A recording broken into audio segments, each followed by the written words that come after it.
Fear the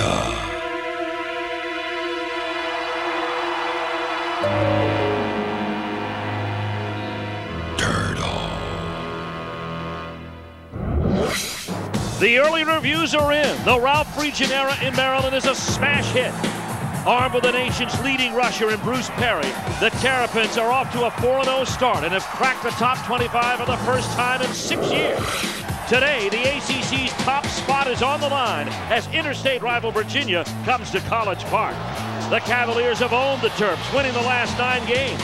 However, the Turtle is gaining speed on the Cavs, who must now fear the Turtle.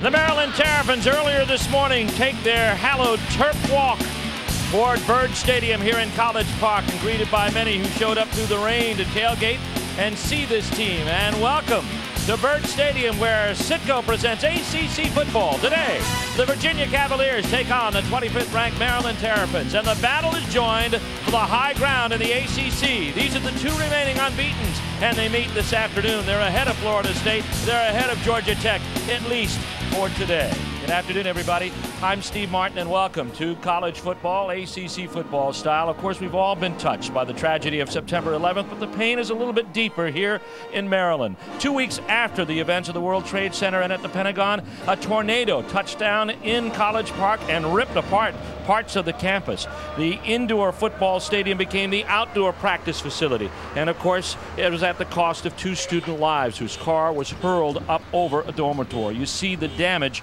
all across campus. It still exists today. In a symbol of remembrance and unity, the University of Maryland Marching Band presents our national anthem.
As we salute the USA, we'll be saluting 2 surprising teams in the ACC when we come back to College Park.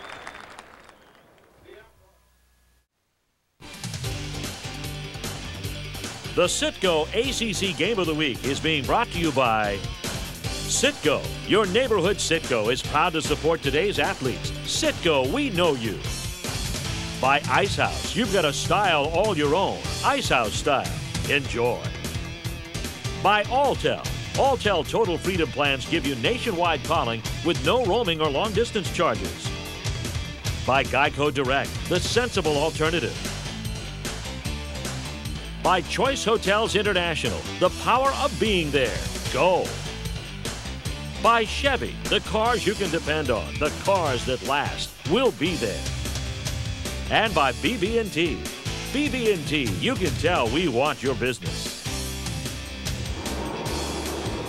The morning rains have given way to a beautiful sunny day here in College Park. Welcome back as Citgo presents ACC football. Virginia and Maryland going at it. And good afternoon once again. Steve Martin along with Doc Walker. Big game atmospheres. These 2 teams battle for the early lead in the ACC. Well, you talk about rankings and standards and bragging rights, but I think more importantly, how about recruiting? because you talk about bragging going to a young man saying we beat him on the field where it counts. I think that's at stake for these two alums. And of course, both of these teams are blessed with playmakers. It's a short one for Maryland, but he's a powerful one, Bruce Perry. Well, Bruce Perry, 5'9", 190. He is more or less grown on Ralph Friedgen. And why? Well, he converted his style from a bouncing runner to a straight-ahead guy who can take you north-south. He's had a long for 80 yards in the score, gets inside, wiggles, and is very, very effective for the Terrapins. That's why he's number one. And Doc, look what he's done over the first 4 weeks. 276 yards against Wake Forest. Well, workhorse. Again, forget his stature. The guy is highly effective, and look for him to become even more pronounced as a pass receiver in today's game.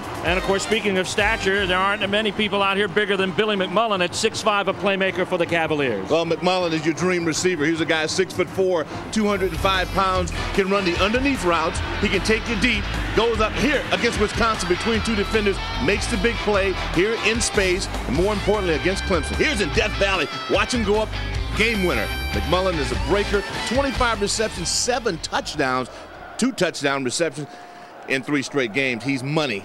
There's more than these two players. There are 2 coaches who have answered the call to come home. Ralph Friedgen leading the Terrapins. Al Groh returns to Virginia. We'll talk about their aspect and kick it off right after this. Beautiful sunny day at Byrd Stadium in College Park. The series is dominated by the Maryland Terrapins over the years, but Virginia has won the last 9 games. Last Maryland win 10 years ago. Let's go and bring in the third member of our broadcast crew, Mike Hogwood, to talk about the uniqueness of these 2 coaches this afternoon. Yeah, they both played at their alma maters and are here coaching. Ralph Friedgen was here in the late 60s, started his career as a quarterback, ended it as an offensive guard. Many of his teammates are here today. They were honored just before the game.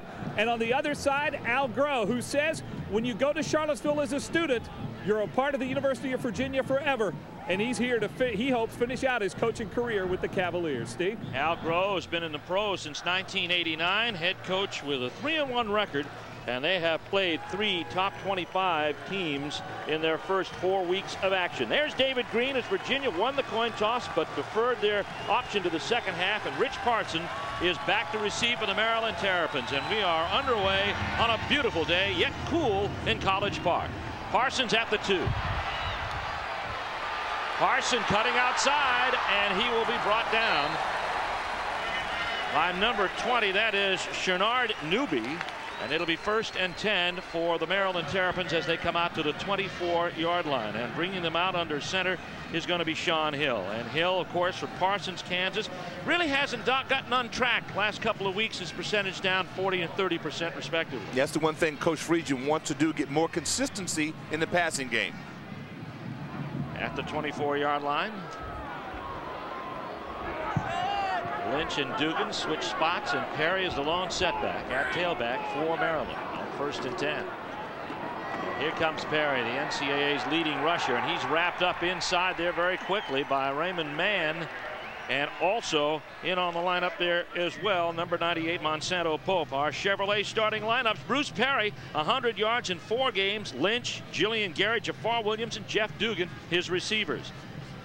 And the offensive line, you got to give these guys a lot of credit. Melvin Fowler Jr., the center, Brooks, White, Bryant, and Crawford up front have been formidable. They've gotten the job done. At the Maryland 26-yard line, it's going to be 2nd down.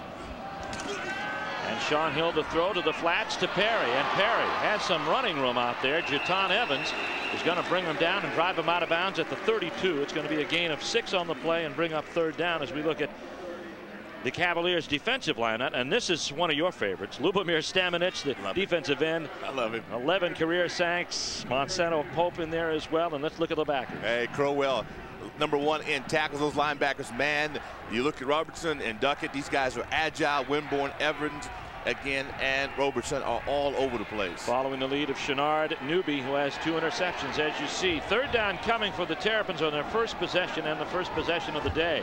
Here comes Hill out to the flats. It is intercepted and picked off there by Winborn.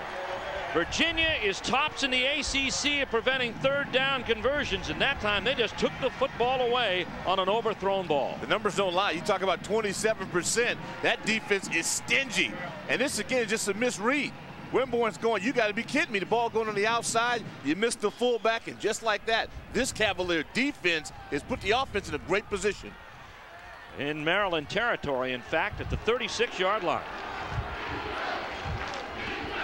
1st and 10, and a handoff goes to Arlen Harris.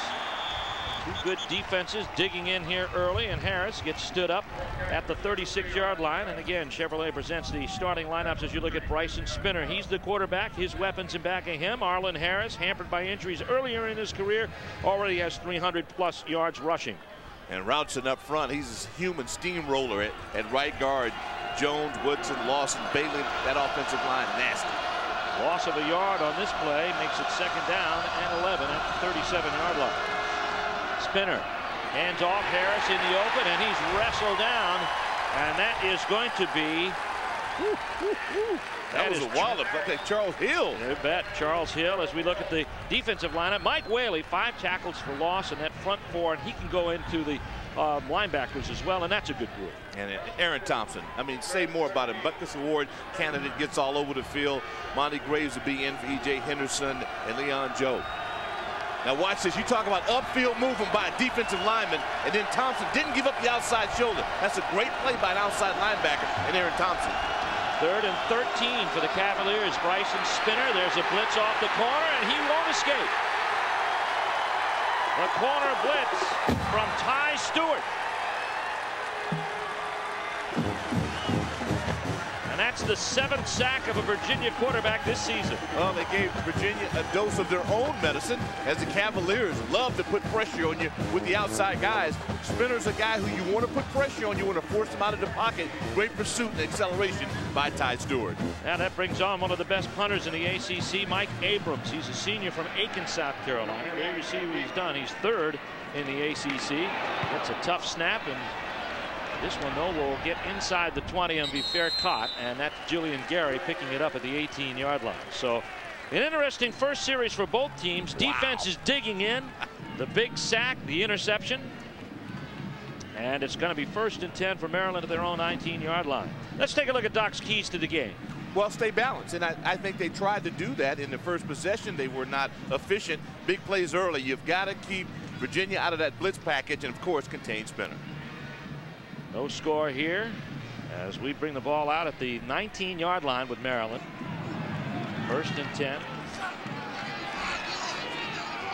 Oh, 19 after the punt of 31 yards, and Hill trying to stretch it to the corner, and Perry is thrown down for a loss, but there's a flag thrown into the play as well back at the 18-yard line. Tackle made inside there by Monsanto Pope, but let's see what the call is going to be. And it's a holding call against Maryland. Let's take a look at the keys for Virginia now. Well, force the Terrapins to the air. They have not been comfortable in the passing game. Avoid turnovers so far they're clean, and get to the quarterback. Put some hats on Sean Hill. Force him to run. And they're 19. They're going to lose yardage here. Let's see what the call is going to be. So they'll back them up to the 10-yard line, actually inside of their own 9. How about Coach Groh? You think he's intense? They talk about the strength. We talked with some of their people. They are impressed with his organization. Oh, no, he's outstanding. Outstanding. Lynch and Perry are back to throw. Hill batted away and almost recovered in the end zone by Jerton Evans. What a play by Evans as he put the heat on Sean Hill. Boy, they get so much mileage out of their secondary in the pass game as well as the run game.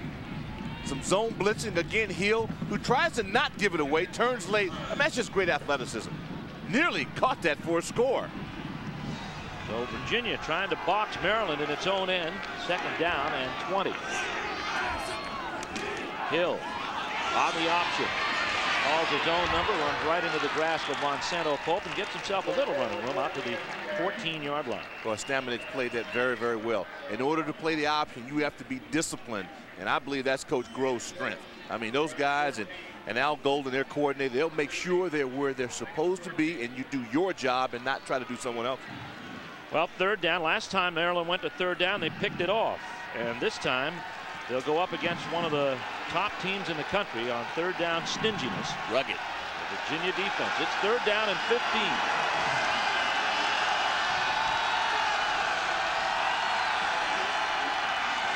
Hill out of the shotgun.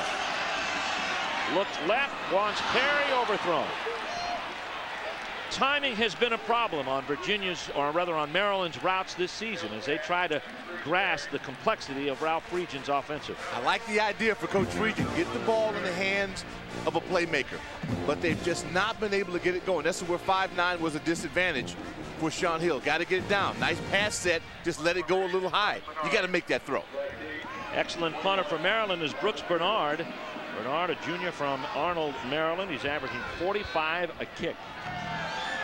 He'll have to kick it out of the end zone this time, and this is going to be a low line drive kick, and it is taken down there. And a penalty flag is Pearman. Alvin Pearman, the true freshman from Charlotte, North Carolina, is brought down, but there might have been an invasion of that halo by Maryland on the punt cover.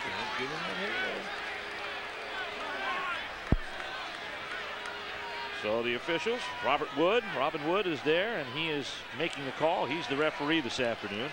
Let's see if he was pushed in, Steve, as opposed to... So no flag on the play. I think he had one of his own players in between. Hey, you watch it right there. See, the push. That's a great call. Great piece of officiating on that one. Timeout on the field with 10:10 left to go here in the first quarter and no score.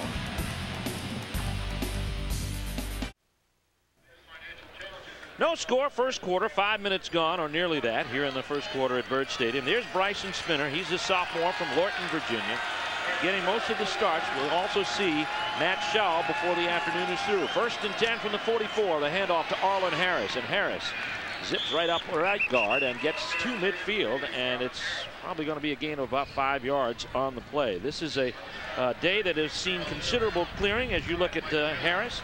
4.3 average, pretty healthy average from the line of scrimmage. Oh, you love that. And that offensive line has traditionally always been good at base block, getting off. And Ron Prince, their offensive line coach, real aggressive guy by his own rights, and I bet this group will take on his personality. So Harris gets the carry. Going to be a 5-yard gain. 2nd down and 5. Here's Spinner. Play action. And the blitz is on, and a fumble. Who's going to get it? Roundtree pursues it. Luzar might have had it. Let's see who's got the football. Buddy, it is ugly at the bottom of that pile. It's going to be Virginia recovering, but it's a sack that'll send them back 10 yards. Boy, Roundtree, classic error on defense. You can't try to pick the ball up and become a hero. You got to secure possession. Here you see the fake Spinner on the reverse. I mean, that's just clear. You got to block. Here's Wilson comes in. There's the strip. And at this point now, Roundtree, you got to fall on it. You got to fall on it, secure. He lost it. There it is. There, ball's there. And the Cavaliers saved themselves. Corner blitz by Denard Wilson, the sophomore from Upper Marlboro, Maryland. 3rd down and long yardage, about 13. Here comes the sweep with Arlen Harris. And Harris gets right back to about the original line of scrimmage. Tony Jackson was there to knock him out of bounds. So they'll get the 9 back that they lost on the sack, but they found themselves behind schedule, and the punt team has to come on again for Al Grove. Boy, both sides of the ball on defense are angry. Guys coming off the edge with the secondary. Guys are on those little guys making big plays. And that's the 2nd sack of the day that set this series up, and Abrams getting ready to kick. Jillian Gary is back at his own 10-yard line. Maryland trying to get out of this field position problem that they have right now. Abrams is a guy who can flatten them back there, and this one will go into the end zone and come out to the 20-yard line. 8:40 left to go in this first quarter. We'll take another timeout here at Byrd Stadium. It's Virginia and Maryland. They're scoreless, and we'll return after these messages from your local ACC station.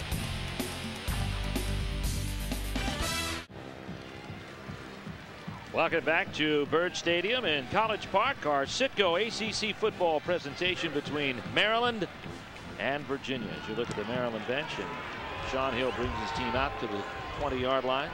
1st and 10 after the punt by Mike Abrams went into the end zone. They'll ride it to the fullback, James Lynch, and there's not much there. Not that. Ooh, Angelo Crowell with the tackle for the Virginia defense. It's a breezy day today, and Mike Hogwood, that win could be a factor this afternoon. Well, we've already seen it affect Sean Hill. It's swirling as that cold front comes in. He has overthrown a couple of passes, one of them intercepted. I want to tell you guys, Ralph Friedgen lit into this offense before they went on the field, especially the line. He said they're not getting a push. They're getting nothing off the ball. They didn't get it on that first play either. Only 11 yards total offense for the Maryland Terrapins, although Virginia's been headed in reverse at -8. Hill throwing into the wind, passes incomplete, and Doc, that is a clear case of a timing route that didn't come off. No, it did. Forward. Great press on the corner. And the one thing, again, we talk about Virginia, Al Groh, and their system, so disciplined. And these kids have done a great job of just doing their job. And you know, Al's a guy, a tactician. He's going to make sure he reads tendencies, and so far, the Cavaliers have been outstanding on defense. They've held Bruce Perry down considerably, and now they're looking at a 3rd and 9 situation for the Maryland Terrapins. No score. And both teams have had a hard time generating a first down. Safety blitz. Hill on the corner. Pass is complete. Was he inbounds? No.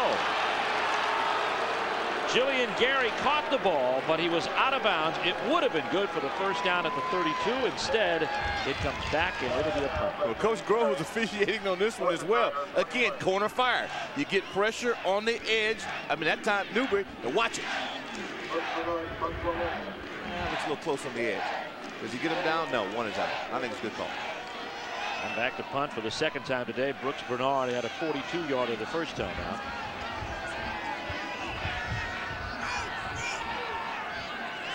Pearman is back to receive. Snap is good. Low line drive that hangs up in the wind. Pearman will pick it up at the 37. Pearman, and he is brought down by excellent Maryland support and pursuit at the 46. But again, good field position after the 43-yard punt. E.J. Henderson in there on the tackle. The announcers for this game are selected and compensated by Jefferson Pilot Sports. This broadcast is a copyright presentation. Any use of this broadcast without the express permission of the Atlantic Coast Conference and Jefferson Pilot Sports is prohibited. I'm sorry, usually we have the commissioner come in and read it, but yeah, he's off this weekend. Couldn't be with us today. Bryson Spinner, 1st and 10. Virginia at their own 46, and he's rolling right to pass. Fires complete, and it's to his fullback, Tyree Foreman, who gets the first earned first down of the day for Virginia in Maryland territory at the 44. And Tyree is a hoss. His 8th reception on the season. You know, it didn't have to be real fancy. You roll the protection, get it right in his hands. I like the way he looked it in. And then when he turns up, buddy, he's a load. Spinner gets 11, brings up first down. Foreman, of course, has thrown a pass this season, a key pass in the winning game drive against Clemson a couple of weeks ago. 1st and 10, Virginia in motion. Luzar, the tight end. Hand off, Harris goes right behind him at left end and gets good yardage inside the 40 to the 37-yard line. Marlon Harris has been a workhorse early. Well, you talk about that offensive line, and we'll continue to do that. Routson, again, the human rollerblader. Watch him right there. See, there's a lane, and he gets to crease, and once you seal that in, you got a chance to pick up some big yardage. And the guy finishes blocks well. I like Routson. 2nd down and 3. Michael McGrew comes across a formation in motion. Back to throw with pressure on. Here comes the pass, and it is incomplete for McGrew down the left sideline. Jackson had him step for step, but Spinner, yeah, he had to hurry that throw. That was close. But both teams playing on both sides of the ball on defense, playing very well. Spirited ball, taking care of their business, highly aggressive. Charles Hill that time was in pursuit of Bryson Spinner to force the incomplete pass. It brings up 3rd down and 3. It's clear Coach Lackney as well wants pressure on the quarterback. Foreman lined up in a wing. Here's the handoff. Harris puts the ball on the ground, and Durand Roundtree will pick it up. Maryland, #1 in the country in forcing turnovers.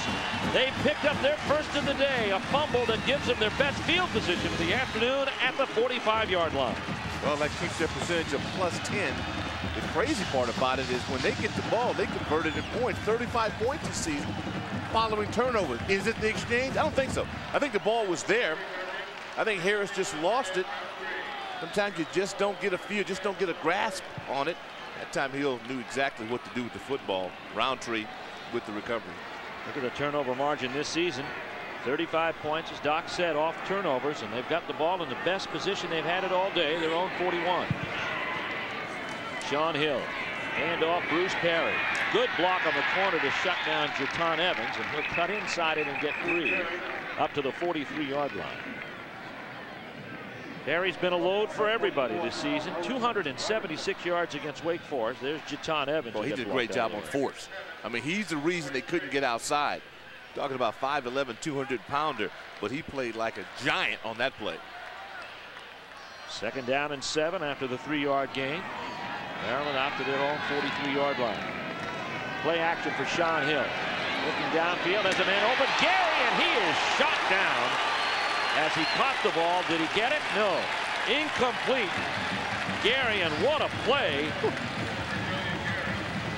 Shenard Newby, I'll tell you what, this is what it's all about if you're in the secondary. You're a free or strong safety. Take a listen.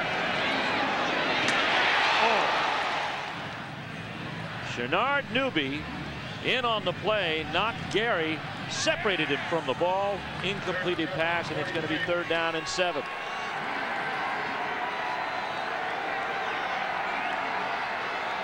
Bunch formation for the Terrapins, bottom of your screen. Here's Hill. Bumps once. Runs out of the pocket. Pass is complete. This time to Gary in Virginia territory at the 43, and it's good enough for a 1st down. Now that's a senior. You get your Rodell crack, you get hit, a great hit, and then you come right back and make a play. Now this is interesting. Watch Sean Hill on this play as quarterback. His primary receiver was taken away. Good block on the outside, so he keeps his eyes on the target, throws across the body, good throw and catch. For 14 yards, brings up 1st and 10 on the option. Hill with nowhere to go. Duckett. Nothing with it. John Duckett with the tackle.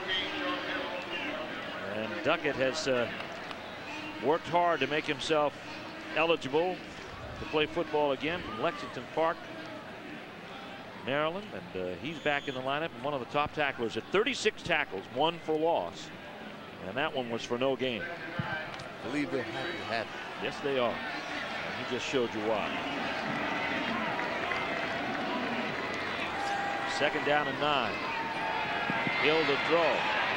Pass is complete to Perry. Bruce working his way up. Jaton Evans will bring him down, shy of the 1st down at the 35-yard line. They're not booing. They're saying Bruce. Well, give the Cavaliers a lot of credit. They have taken away Perry's ability in the ground game. And here's the #1 rusher in America and can't get it going. So you go to play action and you kind of freeze. He comes through, kind of settles out there. And then you know he knows what to do with it afterwards, after the catch. 3rd down and 1. Big 3rd down in this scoreless tie between Maryland and Virginia. Terrapins have the ball. Here comes Riley, the backup tailback, and he'll dive close to the 1st down at the 34. Let's see if he got it. Mark Riley, the senior from Coram, New York. 5 career touchdowns, going for the 1st time that time, and let's see if he got it. They're going to bring the chain gang in here. We'll take a look at this one. They hope that 6'3", 218-pound body was just enough to maybe get that extra yard. What a contrast they have, Doc. They go from 5'9" to 6'2". Tough on linebackers. Sure is. Fans, jpsports.com has the coverage you want. Let's see what the measurement is. It's going to be short of the 1st down. jpsports.com does have the coverage you want. I knew they did. No one covers the ACC like JP Sports, and we bring you the information online. Tune in each week for previews of upcoming games, broadcast information, many other exciting features. For the inside scoop, log on to jpsports.com. No punter to be seen anywhere in the Maryland huddle. They're going for it. You got to go for it. You got the #1 rusher in the country, that offensive line. He's coming off a turnover. 4th and inches. Hill calls his own number and looks like he might have enough to get it done. And the crowd responds to the call here. On 4th and 1, Hill converts, and the Maryland drive will now keep pushing in its 9th play approaching. It's a courage call. Courage on Ralph Regis' part because the Cavaliers are so stingy on 3rd down, 4th down situations. So that took some guts. Inside the 35, down to the 33. 1st and 10. 8th play of the drive. Correction. Lone setback is Perry. He'll get the call. Nice hole. Evaporated quickly as he got over the 30-yard line down to the 29. It's a gain on the play of about 4. Evans again. I mean, it's amazing their safeties and how they play. You see Perry 6.9 yards per crack. I mean, that in itself is just, I mean, that's crazy. Well, Maryland, they've done well all over their running attack. There's not a person who's carried the ball this year, Doc, who has less than 4.3. Yeah. And that's why that offensive line and Jeff Dugan, underrated at the tight end spot, deserve a lot of credit. 2nd down and 6. Hill to the flats. Perry, his favorite receiver, and he gets down inside the 25 to the 23. He's going to be very close to a 1st down. It does 2 things. 1, cuts down the opportunity of being sacked. Quick 3-step, 3 to 5 drop, get it right out again into a guy who can turn it upfield. Hope you get some help on the outside by your receivers. But the Cavaliers, they close in so well, so you really got to stay with blocks outside. That's a 4th pass he's thrown to Bruce Perry, and 3 he's connected on. 1st and 10. Maryland pushing the ball against the wind, and they're at the Virginia 23. Perry gets outside, but Evans says, I'm going with you. Loss of 2 on the play, back to the 26. Jerton Evans. As we look around the country, beautiful sun splash day here in College Park. Tennessee leading Georgia. Virginia Tech has a touchdown lead on West Virginia in that game in Morgantown. And Purdue and Iowa tied in the Big Ten at 7. Some action in the ACC coming up this afternoon. A lot of interest in the game at Chapel Hill between North Carolina and East Carolina. 2nd down and 14. Loss of 4 on the play. Hill to throw. Hill complete. Jafar Williams with the ball. The sophomore from Philadelphia gets back down to the 20-yard line. It's a gain of 6. Well, the offensive line really deserves a high five on that particular play. They had great protection. Now watch, you're the quarterback. What you want is a clear line, a sight line, so that you can throw. The receiver will come open, and you see Hill never has to move. There it is, bingo. Good hands on the outside by Williams. 3rd and 8, back to throw. Here comes Hill. Pass complete to Perry. Perry gets down near the 15-yard line. He needed the 13. He's going to be shy of the 1st down. And now decision time here for Ralph Friedgen, and he's going to send the field goal unit on. And this has been a rather checkered unit this season. Delayed screen. They try to get out in the flat. Man, look at the Cavaliers, the white shirts. They fly to the football. It's a great effort outside. 6-yard gain leaves them short. Here's Nick Novak. Novak, the redshirt freshman from Charlottesville, Virginia, missed his first 5 field goals and has hit his last 2, the longest at 29. This will be a 33-yard attempt. Out of the hold of Brooks Bernard. Low line drive is going to be wide to the left. So Novak goes 2 for 8, and a long Maryland drive goes for naught. With 1:02 left to go here in the 1st quarter at College Park. No score, Virginia and Maryland.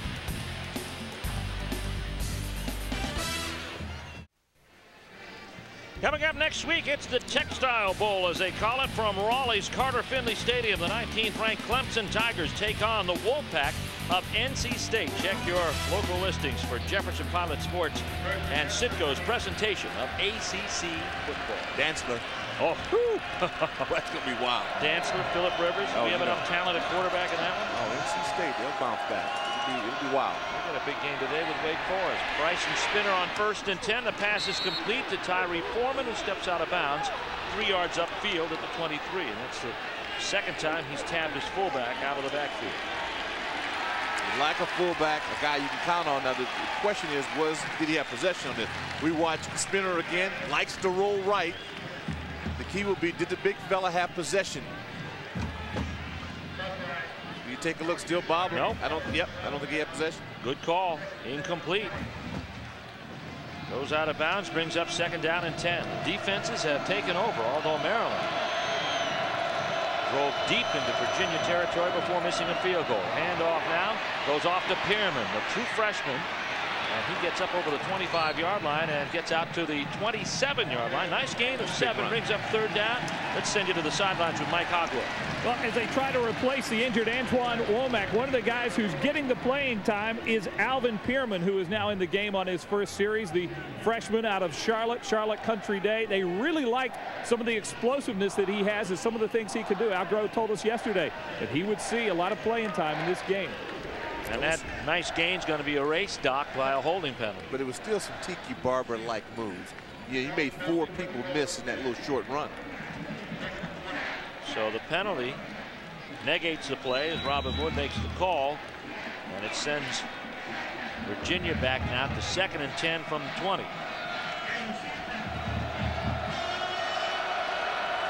Obvious passing situation for Bryson Spinner, as Pearman as his only setback.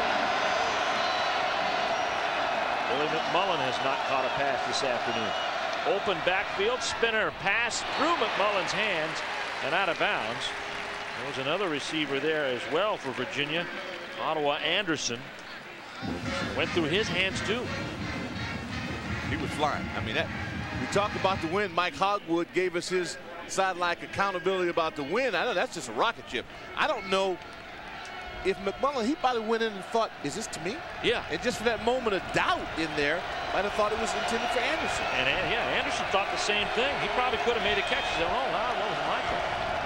Spinner hands off Pearman, and he's wrestled down in the backfield. Tackle made on the play by Ty Stewart, who already has a sack this afternoon, and Stewart with a tackle for loss brings the punting unit home. Nice crowd here today. They were expecting a crowd somewhere north of 41,000. Abrams from his own end zone. Beautiful kick. My goodness. Jillian Gary back at his own 30-yard line. And he has ridden ahead to the 37-yard line, but what a kick on that play. A 60-yard punt by Mike Abrams, kicking Virginia out of a hole. That's the end of the first quarter of play. Through one, no score here at Maryland between the Cavaliers and the Terrapins.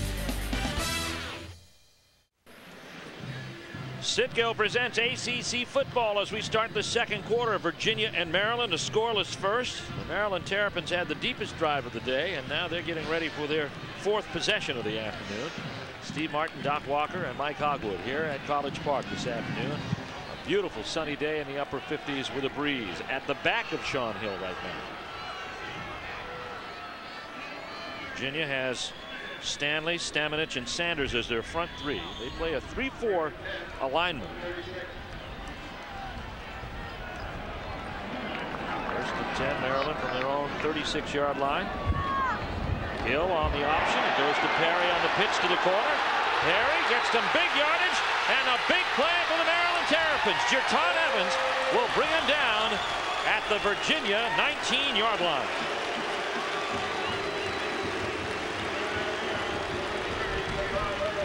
Well, that's a risky pitch. You talk about accuracy on this. You were right under fire. Good toss. And what you don't want to do is give him green grass to run at. This kid can fly. And at this point, there's another super effort by so far Jerton Evans, MVP for the Cavaliers. 1st and 10. Perry on the handle after that 45-yard gain. Picks up another 2 or 3 down to the 16-yard line. Well, Doc, you talked in your keys about big plays.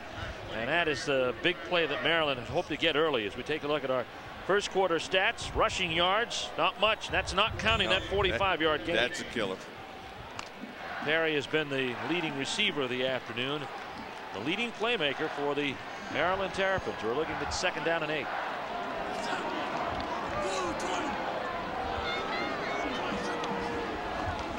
Play action and Hill rolling right.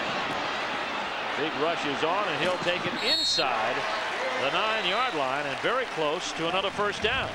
Yeah, nowhere to go. Good coverage again. Jerton Evans, the guy in the middle of everything for the Virginia Cavaliers, really played right in the middle. Could cover 2 receivers in this. Hill did the smart thing. Don't throw it up for grabs. The Cavaliers were not fooled in the secondary by the play action fake. They did a nice job of taking away his primary receivers. It's interesting to see, Doc, where they put the spot here, because it looks like it's going to be a 1st down, but they're going to measure for it. He jumped over the marker that he needed at the 9, and it is a 1st down. Well, Sean is really starting to settle down, if you will. You can just tell. He came out a little tight. You know, he was slinging. Well, he's got the wind at his back, and right now he's been keyed by a 45-yard gain by Bruce Perry that has pushed Maryland now for the 2nd straight time deep in Virginia territory. They missed a field goal of 33 yards the first time around. Hill 1st and 10 at the 9, 1st and goal. Hand off Perry, sneaks around the block of the fullback and gets down inside the 5 to the 4. Simmons is in there on the tackle. for Virginia. Well, you call that right. He snuck around. Crowell came right in, right at the point of attack. He had a real nice feel from the linebacker spot. But when you're 5'9", sometimes you can just kind of ease your way through.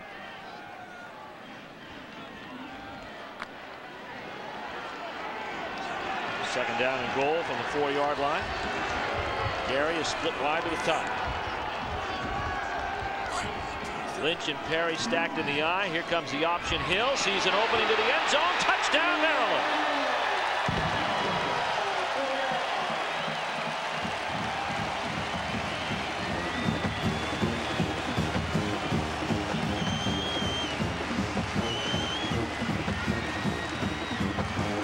Well, it all started up front, Steve-O. That offensive line, Melvin Fowler Jr. on Monsanto Pope. Now watch here, number 5 Lynch gets the key block. And all you need on that is just a nudge.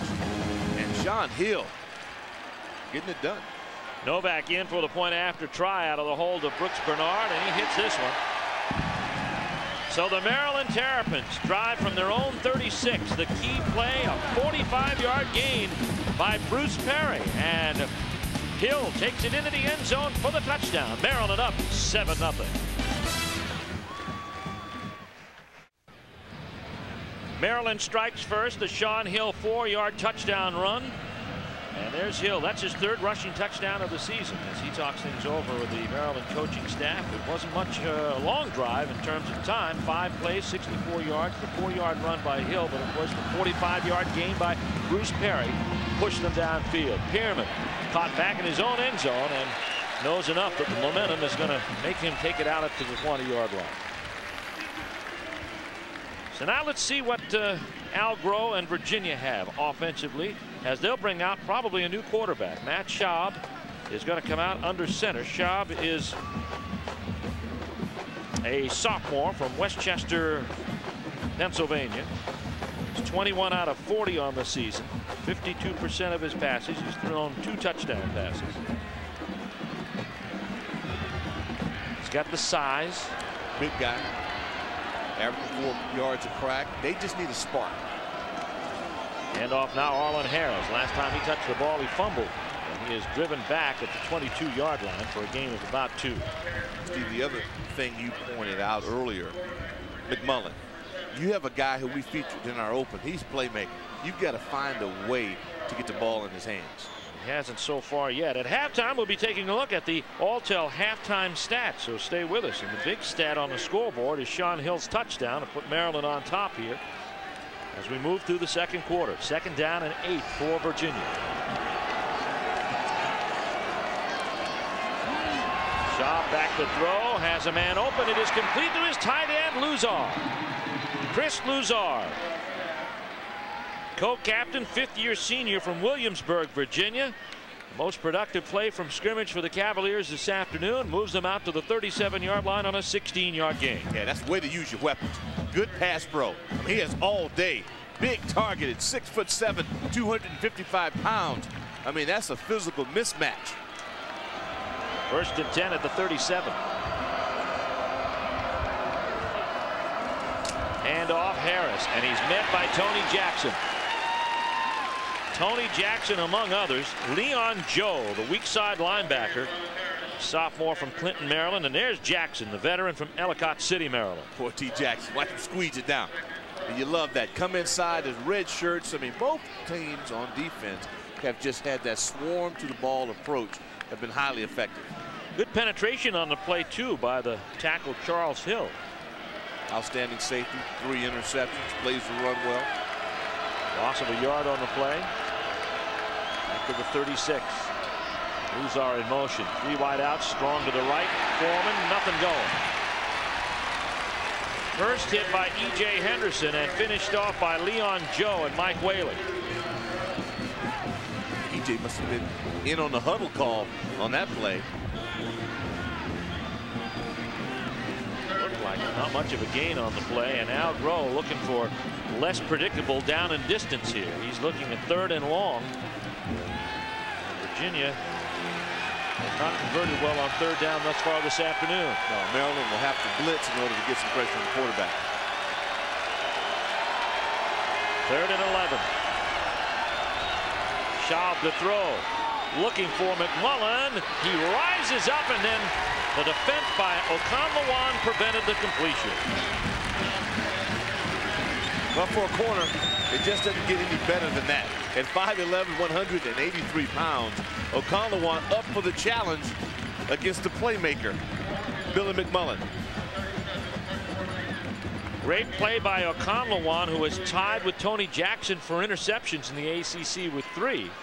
As you see him across the formation, Abrams, who got a 60-yarder off last time. Look at this one into the wind.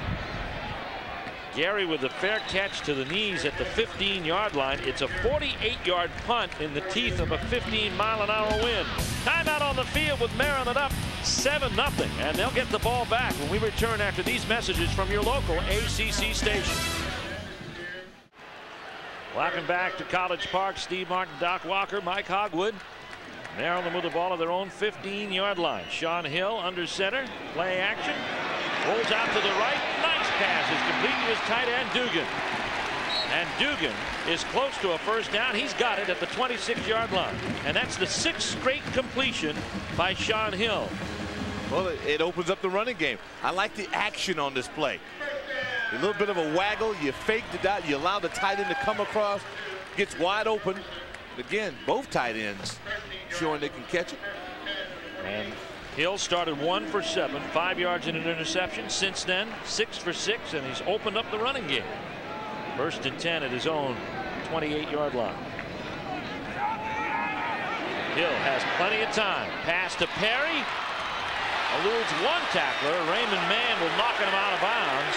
And Sanders hit him after he got out of bounds. So a penalty coming on top of the reception.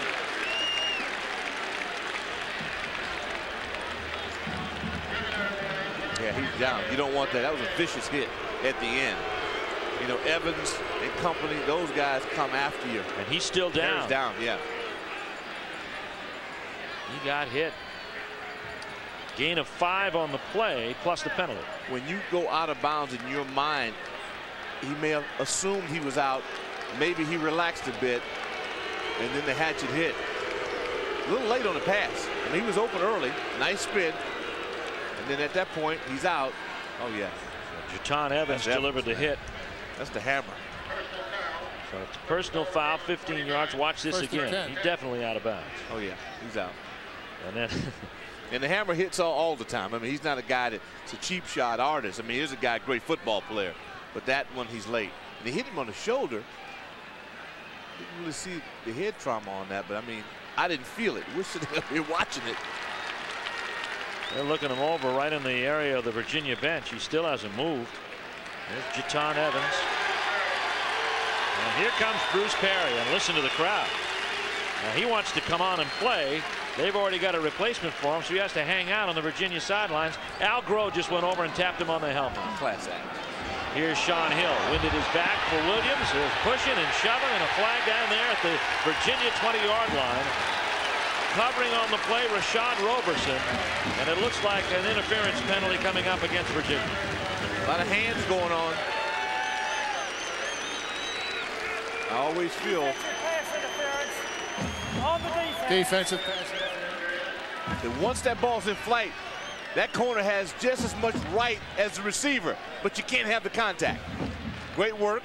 Our guys from JP, beautiful angles with the camera. Yeah, early contact. Other than that, you have a right, an equal right at that football, but you can't kind of snuggle up against the wide receiver. And with the latest on Bruce Perry, let's turn it over to Mike Hogwood. Well, I tell you, the hearts were in the throats over here on the Maryland sidelines. Ralph Friedgen about 6 yards out on the field, and one of the assistant trainers ran over, went up to Ralph and said, he's okay, he's okay. And you could hear a collective sigh of relief. And he wanted to come right back in from the Virginia sideline.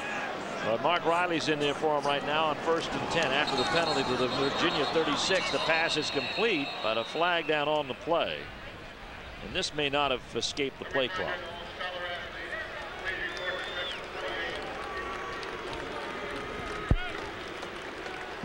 And here's Perry back into the huddle, just in time to respond to 1st and 15. Well, one thing I'd say in that huddle, hey fellas, find Jaton Evans, keep a hat on number 30, because Mr. Evans has been all over the field for the Cavaliers. I mean, he's been outstanding. So that backs Maryland up to the Virginia 41-yard line. And Sean Hill, senior out of Parsons, Kansas, has already run for 1 touchdown. Has his work cut out for him, 1st and long. Parson is split. Shanks is split wide out to the right side. Jafar Williams to the left. Draw goes to Perry. And Perry gets inside the 40. Brought down there by Jermaine Winborn. He's a sophomore from Chesapeake, Virginia. Perry gets a gain of about 3 on the play.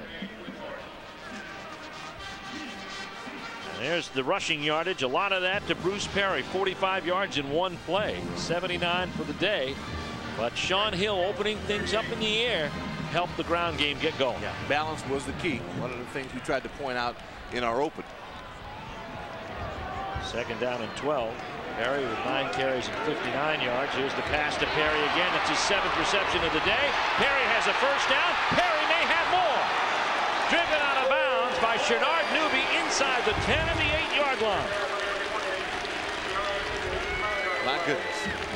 The NFL's version of Marshall Faulk. Exactly. I mean, this young man is just a player. He's pure. Then you see Evans kind of eyeball, good hands, and then he makes you miss. You have to lock up. Easier said than done. This kid is a premium running back. But Dockett's coming back, and here's why. Flag on the play.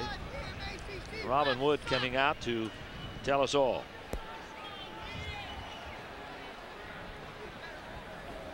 Illegal block in the back by the offense during the run. 10 yards from the spot of the foul, and repeat 2nd down. So it'll be 10 yards from the spot of the foul, wherever that was. Well, let's see if we can pick it up. Yep, 22 there with Parsons. the block. Yeah, you know, effort's there. You got to use your brain on that. You cannot hit a guy that you can't. If you can't see his eyeballs, let it go. So it nets. Good call. It nets about 5 yards on the play, makes it 2nd down and 10. The pass is going to be complete. And this is Gary who fights off 1 defender, but won't fight off the rest of them as he's brought down at the 31. A gain of about 6 on the play for Maryland. Well, we saw a little bit with Alvin Pearman when he came in. Kind of make you miss kind of running back. Of course, Bruce Perry. So we've seen some quality athletes at the running back spot in this ball game. Maryland loses a 30-yard gain on the penalty. Now they come up to 3rd down and 4. They're at the Virginia 30-yard line. Hill rolling left. Man in pursuit. Pass is complete to Jafar Williams. And I believe if they give him forward progress, they'll give him the 1st down. What a throw under pressure. Raymond Mann was right in his sights. Well, Mann had it. Try going in your backyard, folks, and roll out to your left as a right-handed quarterback. Stop on a dime and throw that bad boy back. I don't know if he's going to get this on the spot, but see, you see the pressure. You mentioned Mann. Mann does a great job. Gets off the contact, gets the arms up. I don't know. Williams tried to work himself back. I wonder if he was aware of the yard marker. He's going to be short, it looks like.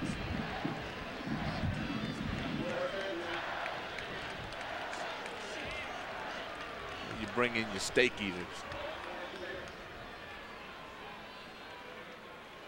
Let's see, the call is going to be short of a 1st down. Didn't it appear to you he tried to work his way back? I thought he tried to make a move. You know, I'm not sure he knew exactly where he had to be. But I thought, Doc, that he had caught the ball before he worked his way. Yeah, I can buy that. Hill has hit 10 straight passes after going 1 for his first 7. Won't be throwing now. 4th down and inches. Hill straight ahead. Didn't need much. Needed to get to the 26-yard line, and it looks like he's got it. Alvin Fowler Jr. in the middle of that pile.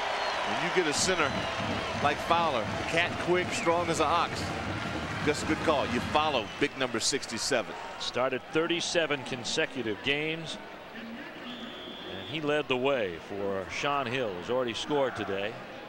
Well, you love your offensive linemen to grow up playing on the defensive line.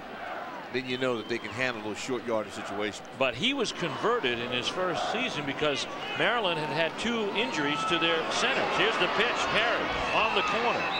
And Perry gets about 3 yards to the Virginia 23-yard line. Perry now up over 60 yards on the day.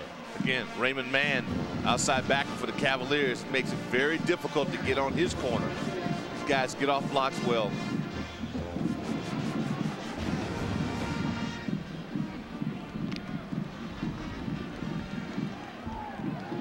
Second down and about 6. This is the 10th play of the drive that started at the Maryland 15-yard line.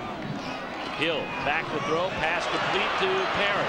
Perry needs the 15 for the first down. He's going to be about a yard shot. Brought down on the play by Rashad Roberson, junior from Atlanta, Georgia. There's Perry. He's been the favored receiver this afternoon. Yeah, he puts a lot of pressure on his wide receivers because they've got to hold those blocks. If you get him with the ball in his hands, you might get a score. And once again, the Terrapins, boy, nice block on the edge. Well, you love that when little guys come up and get big hits. Gary with a big block. They're down and 1. Hill again on the keeper. And let's see what he gets as fisticuffs break up. These two teams recruit against each other. They live in each other's backyards. And they're going to measure for this one. It's going to be close enough. Stay tuned. Coming up at halftime, we'll be highlighting the best in the ACC, presented by Don Pablo's. Mike Hogwood has it all. Make you hungry, huh? It sure will. It's the real enchilada. And here's the measurement for first down. Call it. He got it. Hill calls his own number. Ralph Friedgen's juggernaut continues to roll. Mike Hogwood was all over that. I was watching Hogwood's body language down on the sidelines. I could tell that was going to be good. Perry received for 48 yards. On the ground, he's gained 62 yards. 110 total offense for Bruce Perry today. He's getting a breather on the sideline. Mark Riley back in running formation. Here's Hill to throw. Pass is incomplete, intended for Jafar Williams in the end zone. Yeah, good coverage deep. Cavaliers had that one figured out. His primary receiver, when you have to force your primary receiver into double coverage, then he's the wrong guy. You pick the wrong guy. Well, that stopped a string of 11 straight completions by Sean Hill and brings up second down and 10 at the Virginia 16-yard line. Gary split wide to the bottom. Perry back in the backfield. Parson is the slot receiver. Scooter Monroe to the top side. Here comes Sean Hill calling his own number, and Hill gets inside the 10 to about the 7-yard line. Quarterback draw. There was no intent to pass at all. Big play. Boy, that's big, and they are very comfortable in the red area. You're there 20, you get 13 scores. Boy, that is big time. 75% in the red zone, and of course, when you counter that by their takeaway margin and how they put points on the board, they've been highly effective. And they've had 6 missed field goals, including 1 today. They've been in the red zone 3 times. This is their 3rd excursion. Hill rolling left, passing left, intended for Jafar Williams. And covering on the play over to there to that far sideline, Jermaine Winborn. Good coverage too. Winborn was right where he needed to be. A lot of times, if you're that close, the guy gets the catch, you strip him. Good coverage, good operation. You notice Maryland will not stay in their pocket today at all. And that says a lot about the Cavaliers' pass rush. They're on him all day. Nick Novak in to attempt the field goal. Well, the wind at his back this time. This would be a 35-yard poke out of the hold of Brooks Bernard, but it's at an angle, as you can see. He's already missed 1 today. In fact, 6 on the year. He's hit only 2. Here's the kick. It is good. Nick Novak corrects the record. And that caps a long march by the Maryland Terrapins, and they tack on a field goal to a 1-touchdown lead and make it 10-0. Maryland looking to go undefeated in their first 5 games. Right now, they've got a 10-0 lead on Virginia with timeout. Citgo presents ACC football. The Maryland Terrapins trying to improve on their 25 ranking in the country. First time in the top 25 since 1995, and they have their 2nd score of the 2nd quarter. Novak, a 25-yard field goal. This is Vedad Sukovic, who will kick the kickoff. And back to receive for Virginia is Alvin Pearman, true freshman. kick this time is out of the end zone. So Colbert kicks it out of the end zone. Virginia will get it 1st and 10. Maryland's scoring drive, 14 plays, 77 yards and 4.5 to execute. Let's go to Mike Hogwood. Well, it's time to tell you about Geico Around the League, presented by Geico Direct. It was a rainy day in Raleigh last year as the Wolfpack defeated the Demon Deacons 31-14. Both teams trying to rebound from losses last weekend. They get underway at 6:30 in Grove Stadium. Other action today, Georgia Tech on the road at Duke, and the Tar Heels playing East Carolina. 1st and 10, Matt Schaub at quarterback. Over the middle, the pass to McMullen, his first completion of the day. If they rule it such, out to the 27-yard line. It'll be a gain of 7 on the day. Not much to report on Virginia's offense this afternoon. No, but that's a step in the right direction. Schaub with a nice setup. You go right out to McMullen, a guy who needs some throws. He's had 2 passes going his direction. The first time they've been able to connect. Out to the 29-yard line. Gain of 9 on the play brings up 2nd down and 1. I like that 2nd and 1. Work with. Dream, and the pass is complete to McMullen again. This time is out to the 37-yard line. A gain of 8 on the play. So Virginia starts to pile up some yards. Look at what McMullen has done this season. Well, that's impressive. 7 scores, 25 receptions, and Bill Musgrave, their offensive coordinator. You don't panic if you're the Cavaliers. You continue to run your offense, but you do want to put a bit of an emphasis on the playmaker. Musgrave is an expert on the West Coast offense from a pro standpoint. Was offensive coordinator for the NFL's Carolina Panthers before coming here to Virginia. Blitz is on with E.J. Henderson sneaking up the hole. Here comes Schaub with a hot receiver, and it is McMullen complete. McMullen evades a tackler. He's into the end zone for a touchdown for Virginia. 63 yards downfield. You talk about big play capability. All 3 plays on the drive to Billy McMullen. Well, buddy, when you have one on your side, a playmaker, give him the football. And that's exactly what they did. You talk about that right inside there. That was the blitz. The blitz was picked up. Great recovery by the fullback. That is outstanding. Make that halfback, Harris. And then the playmaker in the open field makes the big play. 6'5" beat 5'11" in that jump for the ball as Schaub throws the touchdown pass. That's going to be his 3rd touchdown pass of the season. Schaub will hold for David Green for the point after. Virginia is on the board, and they strike quickly in 3 pass plays. This kick is good. And the Cavaliers pulled to within a field goal here, and they did it in less than a minute. With 5:30 left to go, McMullen pulling down his 8th pass reception for touchdown this season, his 29th catch of the year. Well, they didn't try to trick him, that's for sure. And you throw into double coverage, and that's the benefit of having a big-time player. And the ball was perfectly thrown. I mean, that was absolutely the way you want to have it, right over the shoulder, and you get a score. But the pass protection made it happen. You called it. E.J. Henderson was on the dog.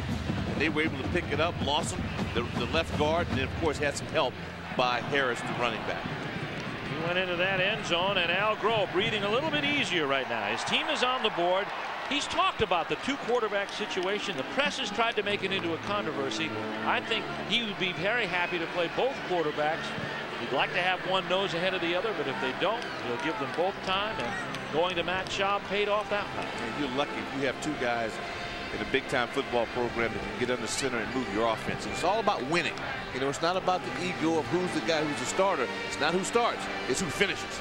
Rich Parson is back to get the kick of David Green here, and the Virginia Cavaliers have a little bit of life here. There's the drive. All 3 plays in the drive passes, all 3 to Billy McMullen, and he capped it with a 63-yard touchdown reception from Matt Schaub. Schaub's 3rd touchdown pass of the season. I think Billy went to coach and said, Coach, give me the ball. Yo, Coach. 3 times. You got it Give me the ball. Green on the kick. Parson at the 5. Parson up the gut. Oh, goodness. He was assassinated there. Man, Duckett, that was a jackhammer hit. Woo! Was really John Duckett with the big hit. Let's go to the sidelines and Mike Hogwood. Well, we're a couple of minutes away from halftime, and coming up at halftime, we'll have some scores for you from around the country. We'll have highlights of this game, the big stat of the first half. We'll also have our play of the week, our player of the week, and we'll have interviews with both coaches to talk about what's coming up in the second half. Steve? Nobody recaps halftime better than Mike Hogwood. First and 10 from the 25-yard line. The handoff. No, it's going to be Hill. And he faked the belly ride to Mike Lynch.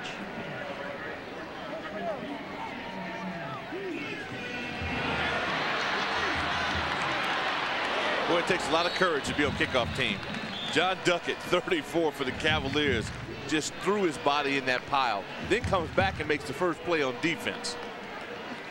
Stops Hill after a 3-yard gain, brings up 2nd down and 7. All at the 28.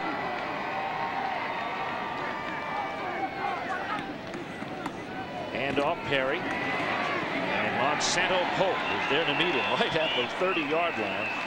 Marcus forward progress for a gain of 2 as Pope rides him into the backfield. Like Pope made that defensive call right while the quarterback is in cadence. I mean, here's a man who, boy, you get him going in the right direction. He is so tough to deal with. Monsanto Pope playing that nose tackle spot going up against Melvin Fowler. Plagued by injuries to his career, Doc. He's a 5th-year senior from Hopewell, Virginia. 3rd down and 4. Big 3rd down conversion coming up for the Maryland Terrapins.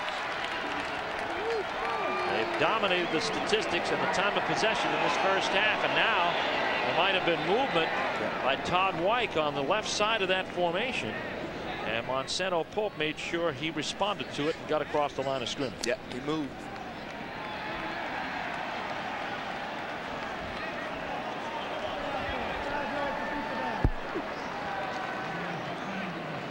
Changes it to 3rd down and 11 as Wyke moved a little early. Watch this. Georgia by a field goal. Mark Richt's team playing at Knoxville this afternoon. Virginia Tech cruising over West Virginia by 3 scores. And Purdue has a field goal to inch ahead of Iowa.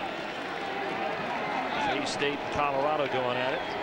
3rd down now and 9. Back to throw. Here's Hill scrambling. Fires to the flats. It is complete.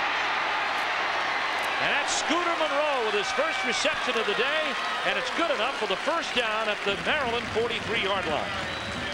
And now we know why Scooter's averaging 15 yards a reception.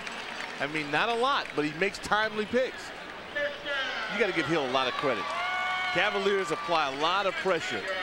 Stamanik, I mean, just driving the tackle right back to the quarterback. He makes the adjustment, finds the open receiver. No Scooter scoops.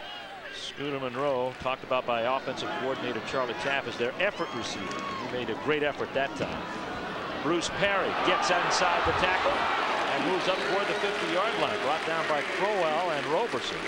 And Shenard Newby of Bruce gets the accolades of the crowd once again on a 7-yard gain. Very well done. But when you can get you off guard to pull Todd Wyke that time, Todd had a penalty, comes back with a nice block. Again, if you get Evans blocked, you have a chance to run your offense. Certainly. Evans is an assassin. Perry hasn't done anything to hurt his average today, has he? 6.3. There he comes again. This play might hurt it. Monsanto Pope on the secondary surge, but the guy you referred to, Jaton Evans, made the first hit and stopped the play. The hammer. No gain on the play. Bring up Daryl Sanders, too, as Daryl has been. Those 3, you talk about Sanders, Staminich, and Pope, those 3 down linemen for Coach Golden's group have they've been very, very active. Linebackers, you see Crowell there. Raymond Mann, 47. There's Sanders. 3rd down and 4.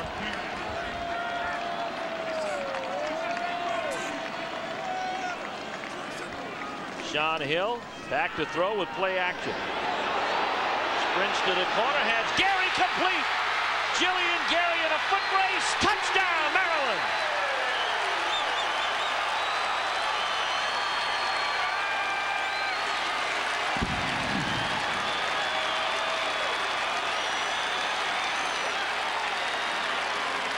Steve-O, when you can run it, you can set up play action. And play action, you get aggressive safeties. You get somebody to bite. and then it opens up a big play. The one thing Coach Friedgen said this week, they wanted to get more out of their offense, big plays. 53 yards on that one. They got a 45-yarder earlier. And here comes Nick Novak with a point after. Out of the hold of Brooks Bernard. And this one's good. Maryland extends their lead in spectacular fashion to 10, 17-7. As Sean Hill on the 3rd down and 4th play converts. Well, Julian Gary says, hey, listen, I've got a little playmaker in my blood as well.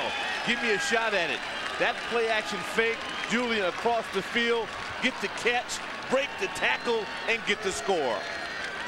That's hot. Sean Hill's 5th touchdown pass of the season. Let's look at it again. We just love good play action.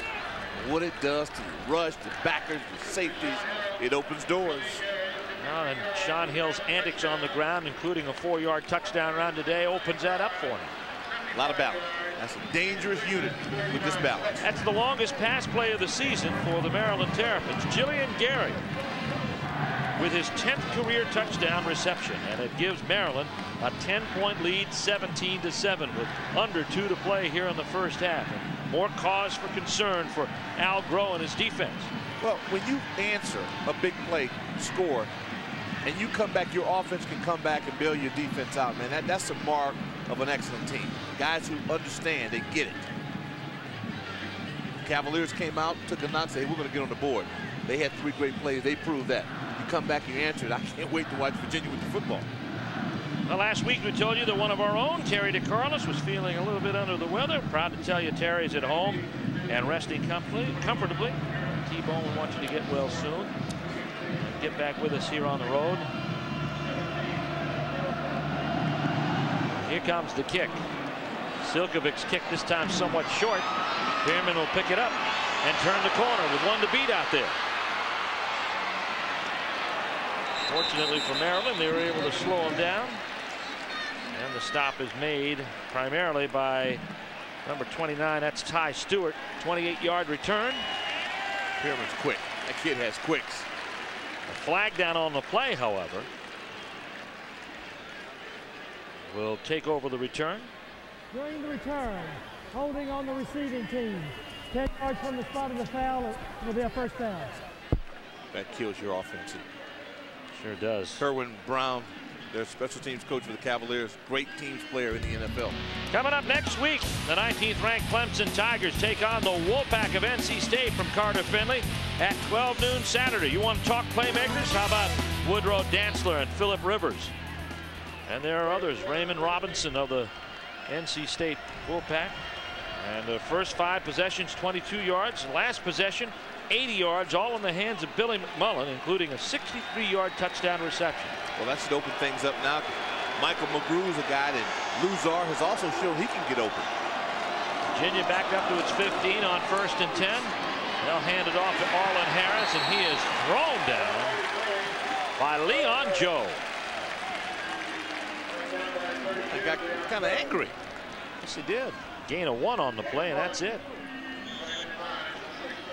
There's Harris. He's fumbled once. Maryland was not able to take advantage of it. Back to throw. Schaub has time over the middle. Busted up.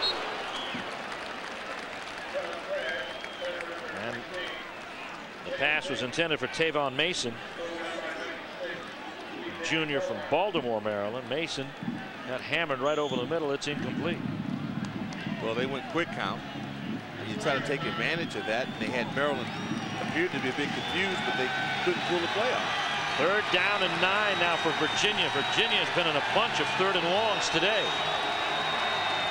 Handoff goes to Harris, falling behind the block. And Charles Hill will bring him down. There's a flag on the play as he's brought down at the 18-yard line. Momentarily a gain of 3, but let's see what the call is going to be. And it's a hold against Virginia. The defensive line for the Terrapins, clearly the most improved part of their defense. Here's Robin Wood again. Holding on the offense. The penalty is declined. It'll be 4th down. Let's see if we can find this on the outside. Yeah, well, you got a little cloth there. Yeah, that's true. Hey, Billy, we like your effort, but that's poor technique. You can't just grab the guy like that and walk him down. Yeah, you got to be a little more slide. A little slide. Mike Abrams comes on. Abrams has had an active day. His biggest punt is 60-yarder. Mike Groh was a receiver coach, former quarterback, who did a great job when he ran that Cavalier offense. You know he'll get him coach him on the sideline. Here's the kick. Oh, it's blocked. It's blocked, and it's pushed into the end zone. Who's got it? Touchdown, Maryland. Chris Williams picks it up. Curtis Williams, rather, the free safety. I'm not sure if he was the one who blocked it or not. Boy, they were close. Let's watch this. Okay, snap a little to the left. Boy, that's a great layout. That is a super layout. Tried to get the block and the recovery for the score. I don't know, did he pull it off? Yes, he did. Curtis Williams was the one who blocked it, and he is the one who recovers it. Touchdown, Maryland, 23-7. Novak on for the point after. Right straight down the middle for the uprights, and the point after is good. Look at Curtis Williams on the sidelines. It's great when you can start the play, but when you can finish it, it's all the better. Well, that's a tremendous effort. Special teams. Now, all three facets are clicking, and the Terrapins are building this up. Here we watch again. See, not enough of a hand. You look at that, you got to really get into that guy on the outside. Not enough. He comes around that corner, gets the block, and here's the part to me. There's tremendous effort to stay with it, secure it, and get the score. Punt blocked and recovered by Curtis Williams. And Maryland pushes ahead on the defensive touchdown, 24-7. Special teams convert with 38 seconds left to go in the second quarter. There's Williams headed to the sideline. That's great. Yeah, Art Thomas has got to be a lot stronger on the outside for the Cavaliers. When you have the responsibility of the outside guy, you got to put a shoulder into him. He's a redshirt freshman from Huntington, New York, and has his first touchdown in a Terrapin uniform.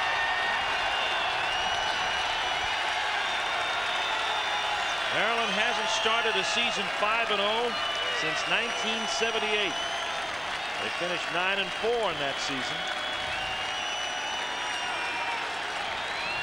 And no coach in his first year has gone undefeated in 5 games since Curly Bird did it, the man for which this stadium is named. Well, one thing about it, they're solid. I mean, there's not a lot of trick plays involved in this. This is basic good football. Pearman thinks better of bringing it out, and he'll down it in the end zone for a touchback on the kick of Maryland, and that Silkovic with a good kick on the long kickoff. Ralph Friedgen likes his position right now. His team leading 24-7 with 38 seconds left to go, and in that amount of time, Mike Hogwood will get over to him and get his impressions of this first half. And right now, he's got to be pleased with just about every aspect of it. Slow start, but boy, they got it. They got it going. Well, Virginia with a tough schedule, and it might be taking its toll. And they're 0-7 when they play the Terps when they are ranked. This could be the day that the 9-game losing streak is snapped for the Maryland Terrapins. Pass complete to McMullen, and it is close to a first down, but going to be about 2 yards shy. 31 seconds left to go. Schaub comes to the sidelines. Look like it's timeout. We've got a timeout on the field here with 31 seconds left to go, and Matt Schaub is talking with Al Grove. Bill Musgrave is up in the tower. Schaub looked pretty good in this offense. Yes, he has. Yeah, I think he's going to be interesting to see what the strategy is for the second half. Coming up next week, Citgo presents ACC football. We'll see Mr. Woodrow Dantzler and the Clemson Tigers visit Carter Finley Stadium to take on the Wolfpack of NC State. The scoreboard will get lit up. You see J.J. McKelvey with that big touchdown against Georgia Tech. Phillip Rivers with an early touchdown against Indiana in their opening game of the season. The Wolfpack and the Tigers. It's the Textile Bowl from Carter Finley. and Citgo and Jefferson Pilot Sports bring you ACC football next week from Raleigh. We look forward to that one. It's a great atmosphere. Yes, it is. Football. I love it. Like all the things that they've done there, the seats in the end zone where the grass was, new scoreboard. They had a crowd last week, 51,500. Nat Shaw play action. Blitz on the corner. Whaley had him. Pass tipped. Intended for McMullen. Leon Joe with the tip against Schaub. Hope he's not hurt. He may have injured an ankle, but he did a great job to avoid the rush and get the play off. Again, they've given him pretty good protection. A little semi-roll in the pocket. And he's able to get in, make a nice throw. Great play by number 32, Leon Joe. Good pressure, too, there by Mike Whaley. That stops the clock with 25 seconds left to go. Makes it 3rd down and 1. Schaub will just take care of the first down. That'll momentarily stop the clock with 22 seconds left. He'll have to line his team up quickly. The clock will start as soon as they spot the football.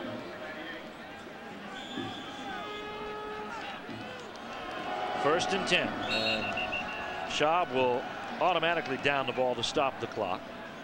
He's still got 2 timeouts to work with.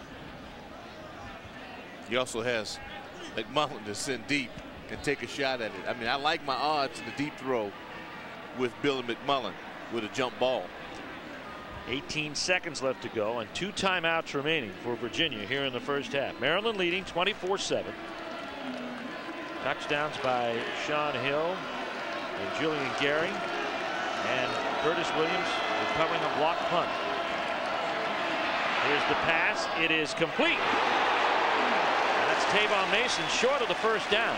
It is a 4-yard gain to the 35-yard line. The clock is moving. And let's see, did he get out of bounds in time to stop it? Looks like he might have. Or did Virginia take another timeout? They have.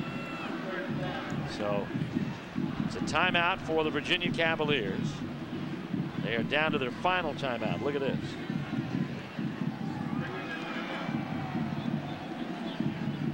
Tony O coming over with authority. Tony Okonlawon.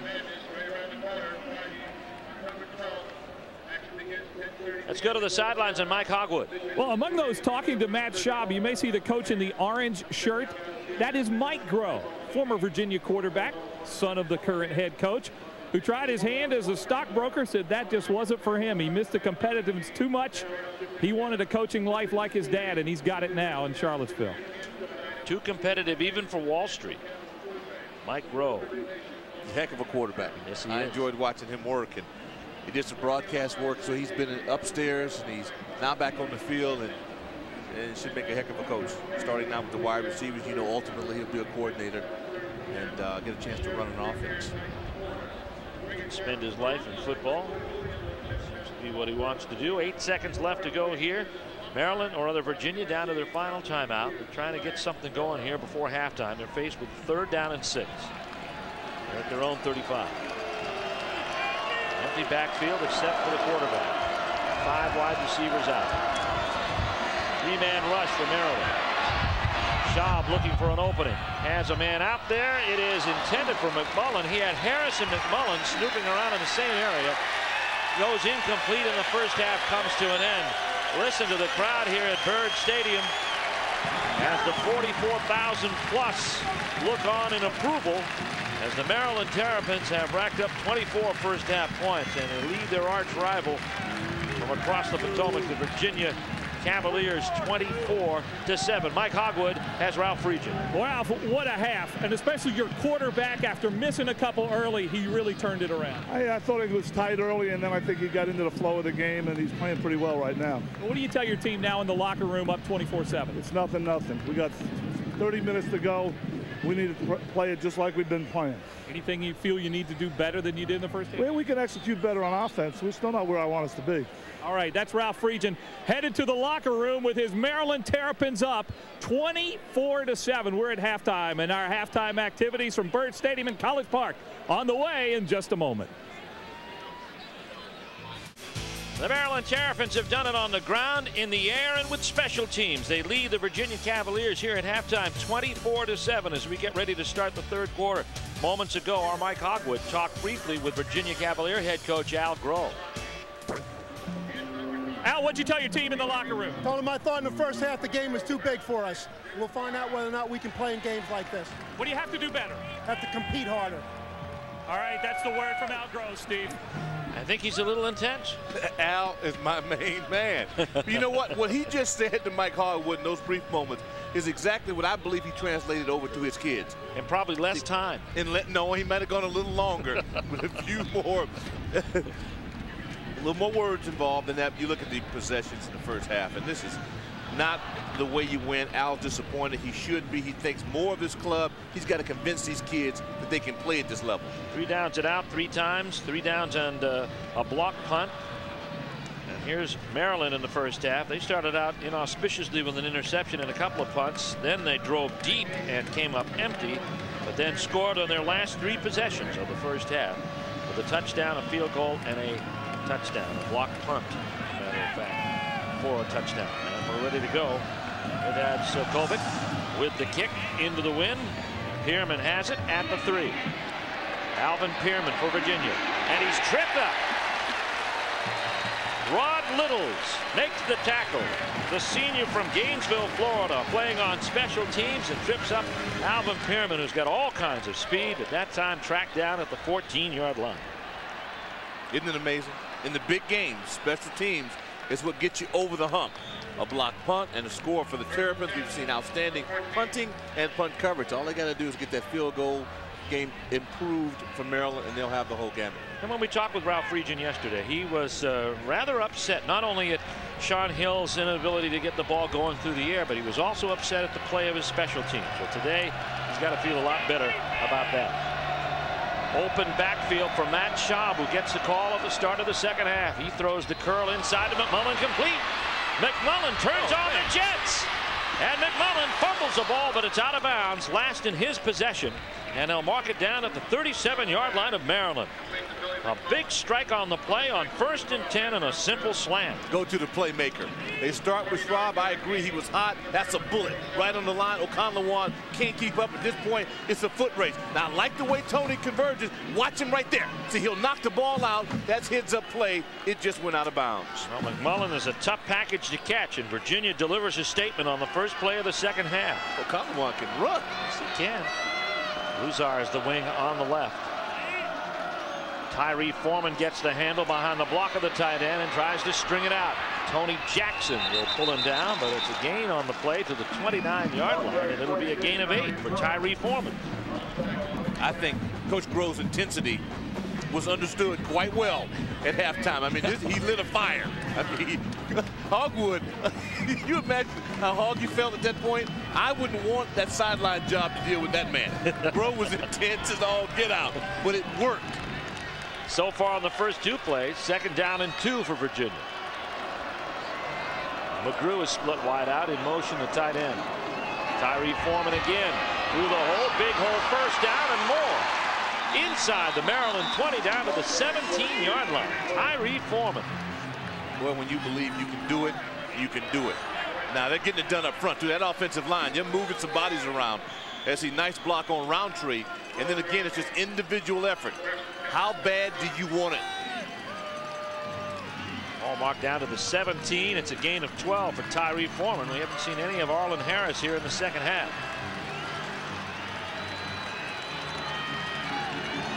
Mullen to the bottom of your screen. 1st and 10 at the 17 of Maryland. Play action and around. Anderson with the handoff. Got inside Durand Roundtree, and he'll get back about a yard, but that play had every reason to fail.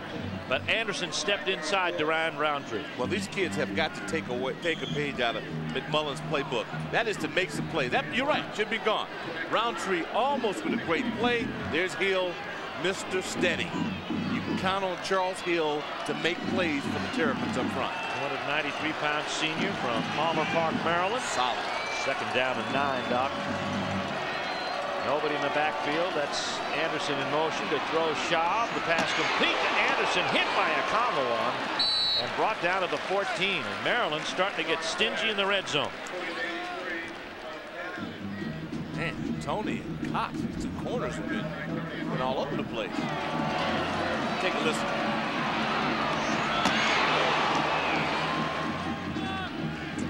Hard fought 2 yards. You get hit like that, you hope to make more than just that. Start to say, she stuck to baseball. My goodness. Third and 6. Big third down coming. Virginia was 1 for 8 on third down in the first half. Arlen Harris in the backfield. Screen play. Harris, touchdown.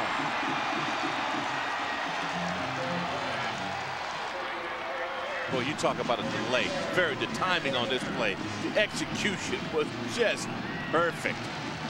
16-yard touchdown strike. Matt Schaub's second touchdown pass of the day. Well, Schaub is smooth. Gets a nice set. Now watch 33. He's going to come in your screen right there. Now watch it. That's perfect. Nice move on an excellent linebacker and E.J. Henderson for the score. And the Cavaliers showing some real courage. They came out and smoked it down the field. Big pass plays to McMullen. Here comes the kick after by David Green, and it's good. And with 12:24 left to go, the Virginia Cavaliers have served notice that they are by no means done this afternoon. Matt Schaub hook up 16 yards downfield on a 7-step drop to Arlen Harris for 6.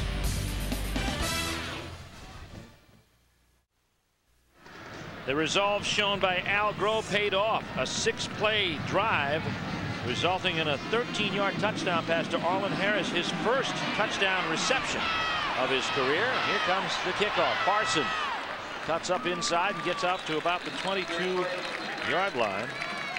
But Virginia strikes back quickly, and now it's up to Sean Hill to back out, who's played masterfully this afternoon. His numbers are pretty strong. His touchdown, a 53-yard hookup with Jillian Gary. Put Maryland up 17-7 at the time. They now lead 24-14. First and 10, Maryland from their 23.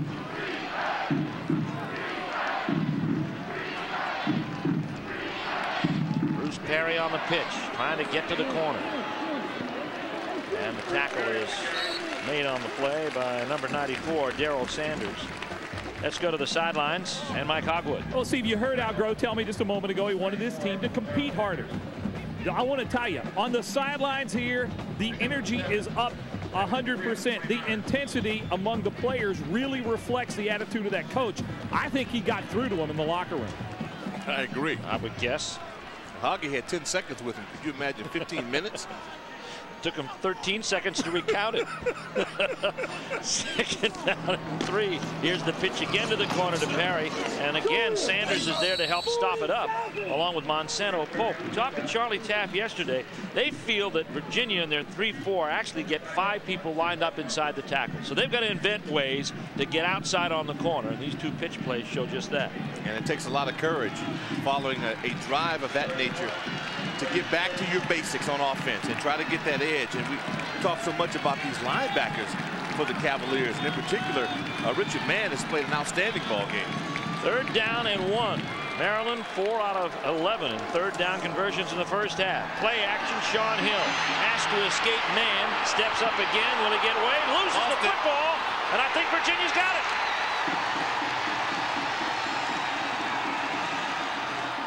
Virginia has the football. Lubomir Stemenich comes up with a loose ball as Hill danced a little too long in the backfield. Yeah, this is really cute. You've been a short yardage situation. On 3rd and 1, you've been successful by getting the quarterback sneaking. Coach Friedgen there, you can read his lips. Getting rid of the football. I mean, you're playing for big stakes here. Good play fake. Okay, the secondary took it away. At this point, here's our guy, Richard Mann. So he puts a lot of pressure on you. At this point, you're in a world of trouble. Monsanto Pope with the strip. Lubomir Stemenich with the recovery. First and 10, Virginia. And they are in the red zone. Inside the 21. Yes, we do. Ball game. 10-pointer now, but what will it be in minutes? Schaub over the middle, complete to McMullen. McMullen at the 10, down inside the 10 to the 9-yard line, brought down by E.J. Henderson. And Leon Joe also helping out on the tackle, but the momentum now, Doc, has swung to Virginia. You talk about timing, and you have to have trust to be a successful offense. You don't even see him in the picture, and all of a sudden he breaks through. Nice delay. Well, when the playmaker's that wide open, there got to be a blown coverage. You need somebody on the playmaker every snap. That pass reception for 12 yards. First and goal at the 9. Play action with Harris to the flats. Pass into the end zone to McMullen. No, he can't pull it down. But boy, look at the red shirts in his vicinity, holding a house party. And he almost pulled it off. You're right. But I like the idea of what's going on for the Cavaliers right now. And Billy Musgrave, their coordinator. I mean, go to the guy that got you there, and that's McMullen. And you know, I like the odds on that. He nearly pulled it off. That's 1 on 4. He's the tallest of those 4. That's always been a problem for Maryland's secondary over the last 4 or 5 years. Small guys in the secondary. They're bigger now, but McMullen at 6'5" is still low. He's lined out way out to the left side. In motion. Handoff, Tyree Foreman steps up inside the tight end's block and gets down to the 5. Collision at that end. We'll see now on the Terrapins. You're part of Coach Blackley's unit now. You got to make a statement. Somebody now has got to come in with the hammer hit, force the strip. That team has been great in terms of forcing turnovers. Now's the time. Dave Salazzo, defensive line coach for Maryland. Another rather intense gentleman. Yep. Second half yardage from Tyree Foreman, 24 yards as opposed to only 1 in the first half. That's Ward in motion to the top. Lone setback is the fullback, Tyree Foreman. Shot to the end zone. McMullen, nice play by Okonlawon. On 3rd and 6, the punting unit, or rather the field goal unit, will come on. Tony Okonlawon with another big play. That is classic. It really is. You know it's coming your way if you're Okonlawon. Great position, nice work with the offhand. Boy, that's great. McMullen said, hey, grab me. At this point now, it's who wants it. Okonlawon wins the battle. David Green on to kick out of the hold of Matt Schaub. This is going to be a 22-yard field goal from the left hash mark. He's 5 for 7 on the year. Blocked! And that is Henderson with the jailbreak. Oh boy, Denard Wilson will recover the loose ball. E.J. Henderson and others got in on the block. And the blocked field goal thwarts the Virginia drive to the end zone, and Virginia comes up empty after the recovered fumble from Sean Hill. Monstrous effort up front, taking points off the board. Watch right there in the middle. Bingo, right there. You can't get more open than that. The red shirts are serious on special teams. E.J. Henderson did not start this game because of some off-field problems, but he has made his presence known since then. Blocking the field goal attempt of David Green and giving Maryland the football back at their own 20-yard line. Here's Hill sprinting out. Pass is complete. Jillian Gary. Good yards after the catch out to the 42-yard line. It's a 22-yard gain. It's the second block kick of the day for the Maryland defense and special teams. The first was recovered for a touchdown in the end zone. The second is going to set up Maryland's drive here. Fowler family, proud parents of Melvin Fowler Jr. And those guys were here in '99 when the Cavaliers snatched them right out of the bowl picture with a great finish. 1st and 10. Here comes the option play, and it's Sean Hill working his way toward midfield. He'll be about a yard shy. And that'll be a 5-yard, 6-yard gain for Sean Hill. Been an effective play for Maryland this afternoon, and as we said, I think it kind of got Maryland out of a rut offensively and got him downfield, and they were able to open up Bruce Perry. Yeah, Sean's a big guy. He doesn't look like he'd be able to run the option as effectively as he has. Of course, Ralph Regent never happy unless they score on every possession, and that's what the great coaches are that they are demanding. 2nd down and 4 after the 6-yard gain. Handoff, Bruce Perry. Perry into Virginia territory, hit hard, and did he fumble the football? Looks like he did. Now let's see who's going to come up with it. I think Maryland is going to maintain possession, and it looks like it's going to be good enough for the 1st down. Tell you what, he owes James Lynch a milkshake on this one. I mean, look at the block right there, point of attack. And then he bounces great on the outside. See Matt Crawford, 78. Ball gets away. The little guys on the outside made their way, but this young man, James Lynch, 261 pounds. He's a man, and he's made some things happen at the point of attack. At the Virginia 44, 1st and 10, play action for Hill. Being pursued heavily to the corner. Sanders in pursuit. The pass intended for Bruce Perry, and he is hit hard on the Virginia sideline, but he's going to come up okay. Putting on some serious heat for Maryland. That time around, John Duckett. Well, the coverage, and we got to give the secondary and backers a lot of credit for Virginia. They've taken away the primary receiver and forced Hill to do what he really doesn't want to do, and that is throw on the run ball on the money. I mean, through a dart. Hard to be kind of upset at Perry, though he's done so much. Oh, no. I guess he's due a drop. Big hit made on the play there. Hill to throw, Perry to catch. And to be driven out of bounds by John Duckett, who's been everywhere today, at the 41-yard line. It's a gain of about 3 on the play. It's real easy to see why Duckett was second in tackles at kickoff for the Cavaliers. Relentless in terms of his pursuit to the football. Now Bruce Perry holding that right shoulder, but Bruce Perry's gotten it done today, hasn't he? Well, you talk about all purpose. This young man has been terrific out of the backfield when the Cavaliers took away the run, and then of course the big one. 45 yards to set up Maryland's first score. 8 catches on the day and 87 yards on the ground. Here is Hill in trouble trying to throw it away in the vicinity of his tight end, but he's going to catch it, or actually catch it out of bounds. Murphy, the intended receiver there, but it's going to come back and become 4th down, and the punting unit will come on. Yeah, great defensive stand for Virginia. Bringing backers, corners. They forced Hill to stay on the run, took away the things he completed with ease in the first half, so they made great adjustments.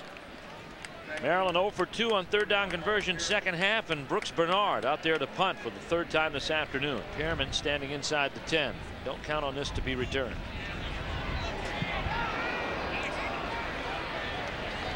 This one doesn't have many legs, but Pearman is going to take it at the 25-yard line. So Bernard would have hoped for more yardage on that kick. Pearman gets underneath it. It's only a 22-yard punt, but he was trying to get it inside the 10. Virginia will get it back as the defense is stiffened with 7:12 left to go here in the 3rd. Maryland by 10. TheACC.com, your first stop for ACC info, including live stat updates from all conference games, football press conference audio, and links to all 9 schools. TheACC.com, your front row seat for ACC sports on the web. Virginia 1st and 10 at their own 26. They're down by 10. Here's Shaw passing over the middle. It is complete. This is Tavon Mason.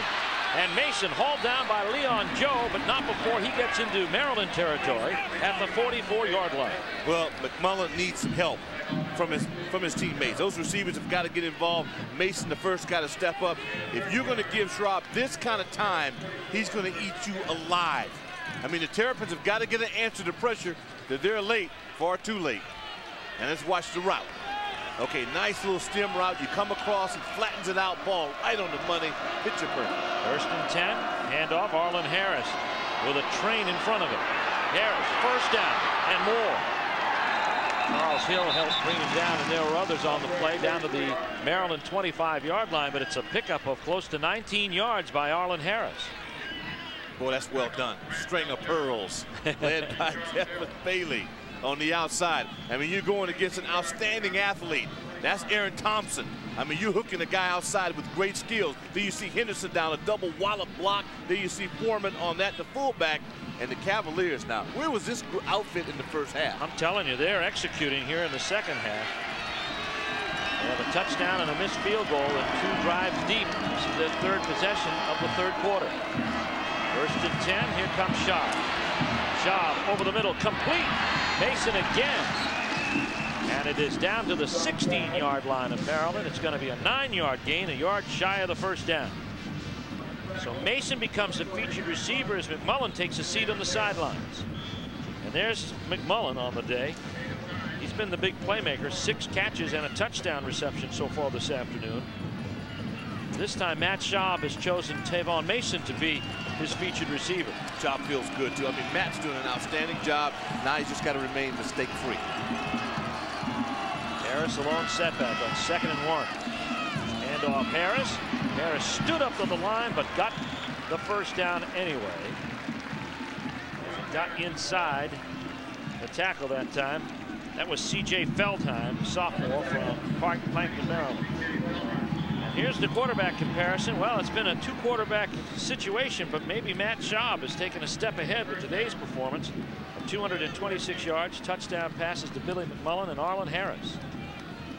Right. If he can finish, put him in the win column, then he definitely is justified by this performance.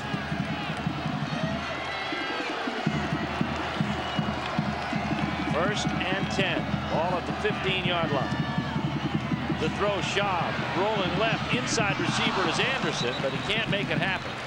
And that comes up incomplete. Tony Jackson for Maryland found a way to get into the throwing lane. Again, playing off a little bit of action. Not so much play action on this. Roll in the pocket, trying to keep Wakely out to see that nice little tip by Tony Jackson. Schaub consults the wrist. 2nd down now and 10. Playing catch up, Steve Martin.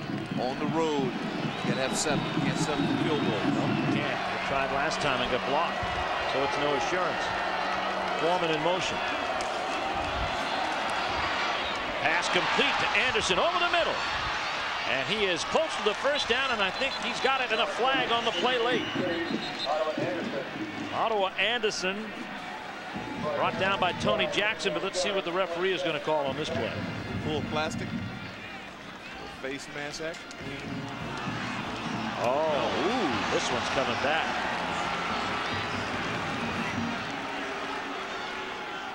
Al Groh talked about penalties. This one's going to hurt.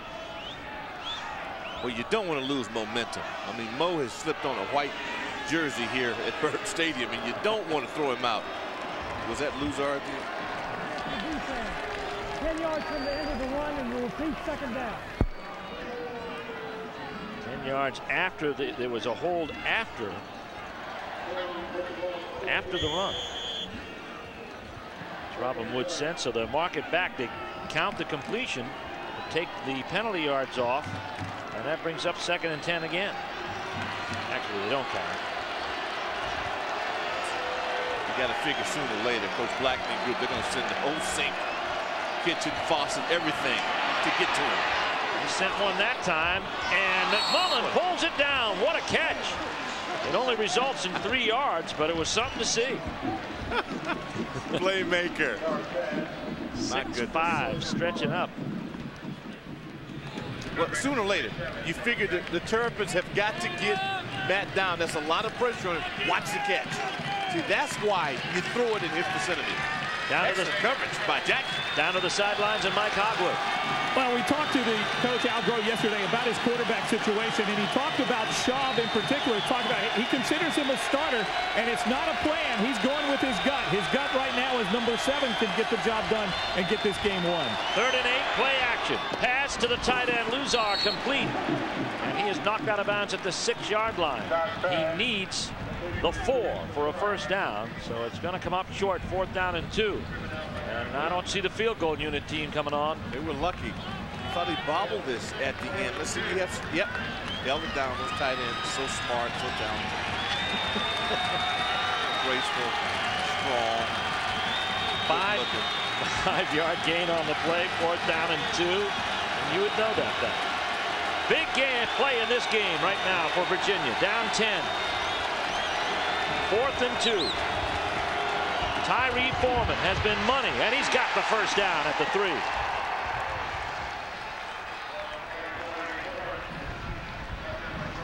Well, you go to your money guy. Big fullback, you follow routes, and you figure he's going to pull, give you a kick out or a seal. And Foreman, all 229 pounds of him, this guy's been determined. He's had a solid ball game. Al Groh looking on here as his Virginia Cavaliers are pushing for his score. Anderson is a slot man to the right. McMullen is split out to the right. open backfield as Foreman's in motion. Here's Schaub. Going to run it himself. Quarterback draw. Touchdown, Maryland. Or Virginia. Great call. It's a great call. Send everybody out, split everybody out wide. Yeah. Well, teams having a difficult time applying pressure to the quarterback, so they emphasize that. You go empty, and you have the quarterback draw. We watch it. As our work again, the eyes tell it all.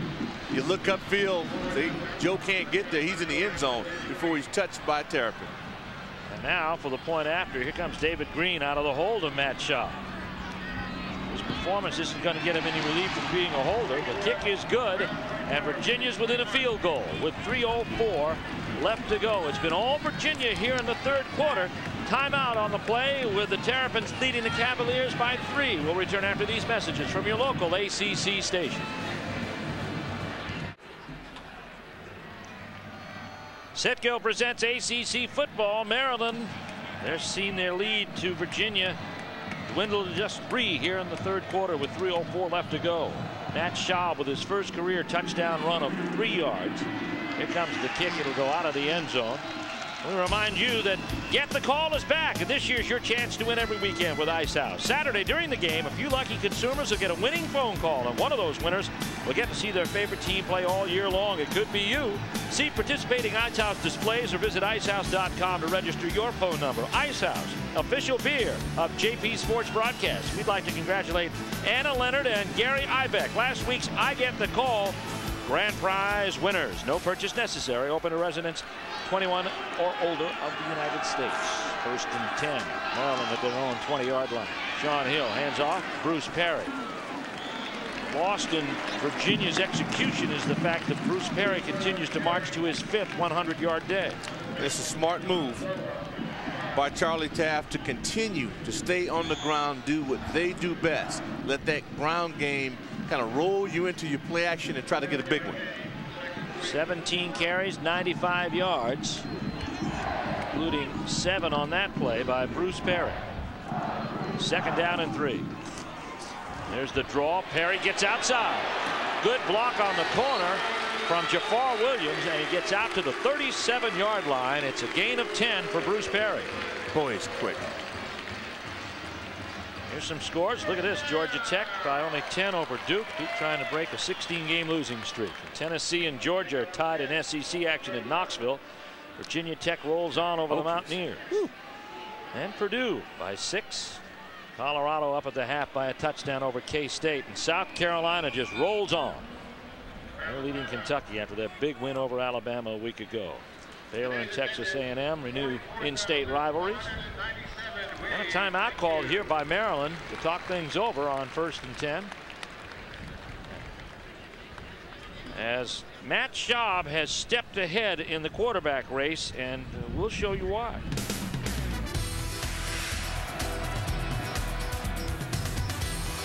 Well, they show you can hit the quick slant. Then again, watch boys in the pocket, find the open receiver, timing route right on the money. And then again, the quarterback run, where you show you can lower those shoulders and find pay dirt. All of those plays in the last drive for Matt Schaub. Schaub is a sophomore from Westchester, Pennsylvania, and he's put on quite a display this afternoon for Al Groh and the Virginia Cavaliers. Schaub with a pair of touchdown passes this afternoon. One to Arlen Harris, the other to Billy McMullen, and he's run for 1. Well, he's 15 of 22, Doc. Excuse me, Terrapins have to remember 1999. When we're here in a game that they had a lead, and the Cavaliers found a way to come back and win and knock Maryland out of a bowl game. And that's what you always have to keep, although different coaches, whatever, but that's what Ralph Friedgen has tried to preach to his guys. You have to finish. Coach Groh definitely instilled the fear into his Cavaliers and brought them out ready to go. He's got quite a legacy to uphold. Retired George Welch, who in 19 years did a lot of amazing things in Virginia. Sean Hill, pump fake, pass complete. Jillian Gary, or that's going to be to Parson, Rich Parson, and it is complete for about 5 yards out to the 42-yard line. That was very well done under pressure. Hill had to look right, I think it's John Duckett coming right off the edge, and he didn't flinch. threw a nice pass. John Duckett's been a regular visitor to the Terrapin backfield this afternoon. He kind of likes Maryland. He likes the territory. Here comes Perry. And Perry closing in on 100, gets to the 49-yard line. It's a gain of 6. And another first down, and the crowd breaks out in their chant of Bruce. That offensive line, if they'll just keep those shoulders square and keep a surge upfield. Perry is so unique in his size and quickness. He's found a way to just get right in the crease and make an effective play. Maryland still going 111 yards in the 5th straight 100-yard day for Bruce Perry. Play action to Perry, and this time thrown to the fullback Lynch, and through his hands. Guess who applied the pressure? John Duckett. There you go. There you go. John Duckett. In the first half, it was Jerton Evans. Evans was all over the place, the hammer. And now John Duckett has taken off where he's left, taken over rather where he's left off. 2nd down and 10. Final minute of play in this 3rd quarter, which has been dominated by Virginia. Pair of touchdowns to close to within 3. Here's Hill, 1st and 10, pass complete. This is Jillian. No, that is Parson again. Parson again, yeah. His 2nd pass reception this drive to Parson, and it's down into Virginia territory at the 39-yard line. Stepping up. Parsons making a name for himself. What you like about this, folks, is the catch and run. Allow your receiver to keep in stride. Final minute of this 3rd quarter. Hill on the day, 18 of 29, 200 yards, and a touchdown. Lynch in motion. Option. Hill calls his own number, and he is dragged down by Canty. Canty's an interesting story for Virginia. He's a redshirt freshman from Charlotte, North Carolina. Great size at 6'7", 262, backing up Lubomir Staminich. My goodness. Has he got size or what? More double cheeseburgers, some meatloaf. And he doesn't look like. He doesn't look like he's got a tire there, though. No, he may never have one. No. He will be a load. 2nd down and 5. Perry, a workhorse this afternoon, moving toward 20 carries. That time he has stood up as the quarter comes to a close. So the Maryland Terrapins hanging on. Virginia puts 2 scores on the board in the 3rd quarter, and they trail Maryland by 3, 24-21. That's the end of the 3rd. Back after this message from Advance Auto Parts.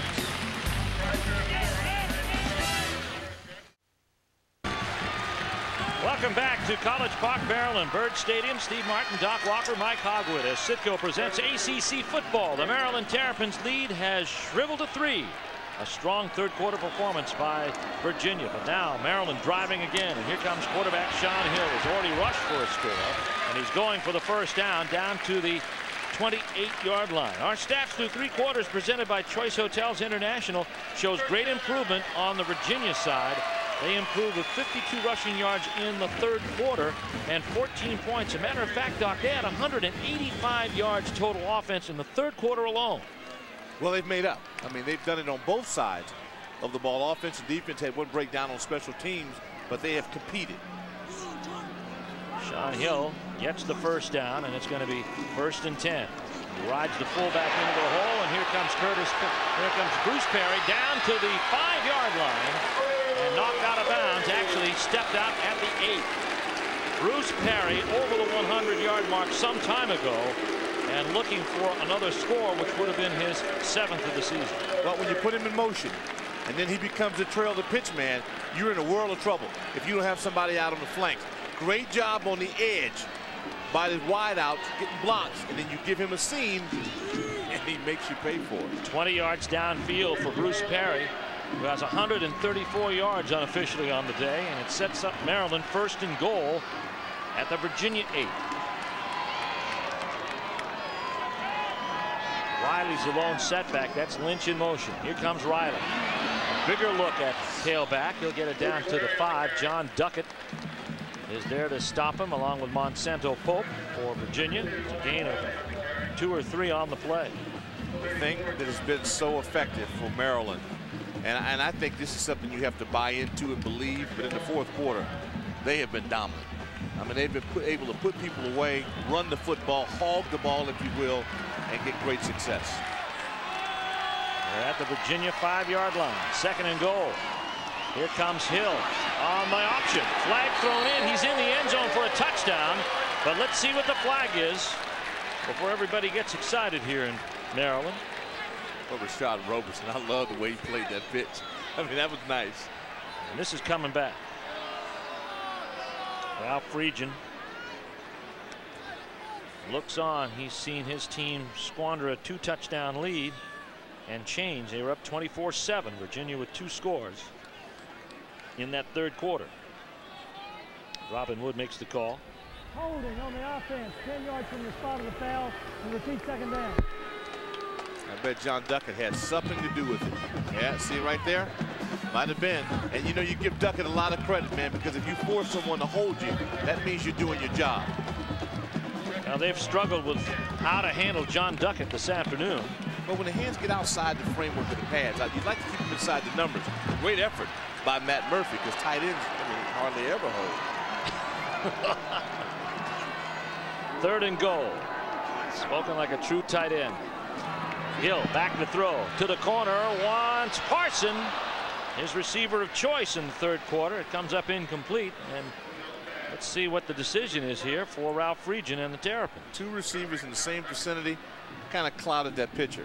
And now he's just smoking inside because they had points taken off the board. With the hold. Yeah. And now the field goal unit stays on the sideline. Virginia feels that they need a touchdown. The 3rd down and goal from the 10. This play they might think differently. Gary off to the wide side. Well, I like your forward thinking. Well, you're thinking like a coordinator now. You're a play ahead. Maybe too far ahead. Here's Hill in the grass, and he'll go down. Sanders with the sack. Great play by Darrell Sanders, the junior from Callaway, Maryland. Huge. Boy, that is a huge sack for the Cavaliers. Because it drives him back to the 22. And that's that's going to be 7+. Oh boy, that will hurt him. Well, the way Maryland kicked field goal, that might take you out of field goal range. Ralph might decide not even to mess around with it. But he's going to get 3rd down over again, it looks. After this penalty. Now Groh looking on. The 3rd quarter dominated by Virginia. The 4th looks like it's Maryland's time. With 10 receivers, let's take a look right in the middle of your screen. Well, we see the flag, and well, the flag was at the 2, and it looked like there might have been illegal contact by the defender downfield.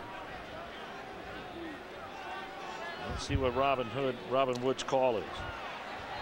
All right, let's put our attention on the middle of the field. Let's watch up top. Defense. It is not an automatic 1st down. Half the distance to the goal, and repeat 3rd down. So they get 3rd down over, half the distance to the goal. And that puts the ball down to the 5-yard line. I think you can live with that if you're a Terrapin. Now they say it is a 1st down. It's not an automatic 1st down. Well, no, it's not. They mark it back. It's 3rd. It's 3rd down. The chain gang got a little exuberant there. 3rd down and goal from the 5. If I'm Maryland, I find a way to get it to their playmaker, Bruce Perry, any means possible.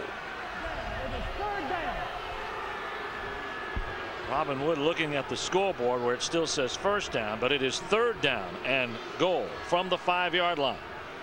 So penalties have erased 1 Maryland touchdown, but they come right back, and a penalty keeps them alive. I think this play for Charlie Taft and Ralph Friedgen has got to also help Nick Novak. I think this play will influence where they end up should they have to kick. Now we got a timeout call by Virginia to talk things over here as Sean Hill and the entire offense comes to the sideline. We'll take a break along with them. With 13:31 left to play here in the 4th quarter, it's Maryland 24, Virginia 21.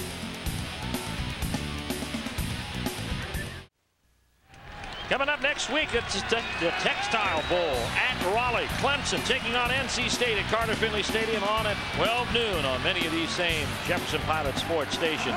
Third down goal. Maryland knocking on the door at the Virginia 5-yard line. Sean Hill back to throw, has some time, pass complete, touchdown, Jafar Williams. Got a flag, either holding or a push off. And it's at the 2-yard line, and it's against Virginia. It is declined. The touchdown stands, and the Terrapins score. Well, that takes all the pressure off Nick Novak. Well, it sure does. It also shows a lot of heart on the part of the Terrapins to go down and not only score once, but to score twice against this stingy group of Cavaliers who really had momentum on their side. No pressure. That's the key. You can't cover anybody in the ACC if you don't put pressure on the quarterback. Nick Novak to kick the point after instead of a field goal out of the hold of Brooke Bernard. And the Maryland Terrapins extend their lead to 10. Novak's kick through the uprights and a little bit of breathing room for Ralph Friedgen, but not much, mind you, the way that Virginia's moved the ball this afternoon. But we've got timeout on the field with 13:26 left to go. A 5-yard hookup. Sean Hill to Jafar Williams puts Maryland up by 10. Welcome back to College Park. The situation has changed somewhat as Maryland has driven downfield to another score, 31-21.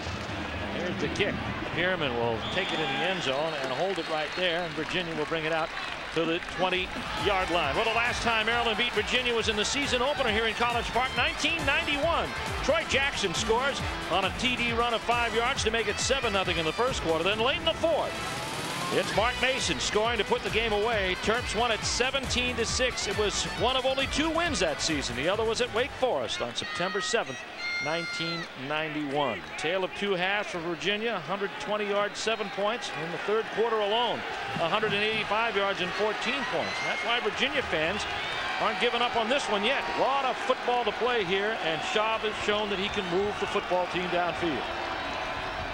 First and 10 at his own 20. Pass complete to McMullen for 8 yards to the 28-yard line. Yeah, I believe you can do that for 4 or 5 times consecutively. Just switch him on sides, because Maryland can't afford to press him unless you give up and show that you're going to double. I mean, and the guy is so talented. And what he does with the ball, Doc, after the catch. Well, then he puts you to sleep. Yep. He hits the end zone. Here's Pearman, the true freshman, running out of the tailback spot, and he has got the first down. And Maryland's E.J. Henderson and Tony Jackson try to pull the ball free, but it's not going to be. Jameis Jones didn't appreciate that. No, he didn't. Look at McMullen's day. 8 catches, 161 yards, a touchdown, and averaged 20 each time he touches it. Well, he's averaged 2 scores the past 3 games, so he's really a score under his 3-game average. First and 10 for Virginia. Schaub to throw. Has McMullen on the sideline. Intercepted. Okonlawon. Tony Okonlawon with a pick. Okonlawon driven out of bounds at the 29-yard line. That's the second pass interception pulled off by Maryland of the day. And their 12th of the season, a 31-yard return for Tony Okonlawon. Well, that's the mistake that Rob had to avoid. You can't play catch-up and give the ball away. Pass a little bit too lean. So he's got to be up and over to take advantage of the 6'4" frame of Billy McMullen. You throw it low, boy, you playing Tony O's game there. Okonlawon with the return, and the Terrapins are back in great position. That's the first pass interception of the day, giving them 11. And Tony Okonlawon steps into the ACC lead with his 4th pick of the year. First and 10, Sean Hill at the 28 of Virginia. Play action fake, and the rollout pass is incomplete, intended for the tight end. There was some heat being put on that time by Mann. Raymond Mann, the sophomore from Hampton, Virginia, pressured Sean Hill into that miss. 11 pass interceptions for this team that last year had 12 as a unit all told in 11 games. Well, they get after you. They get after you. Second down and 10.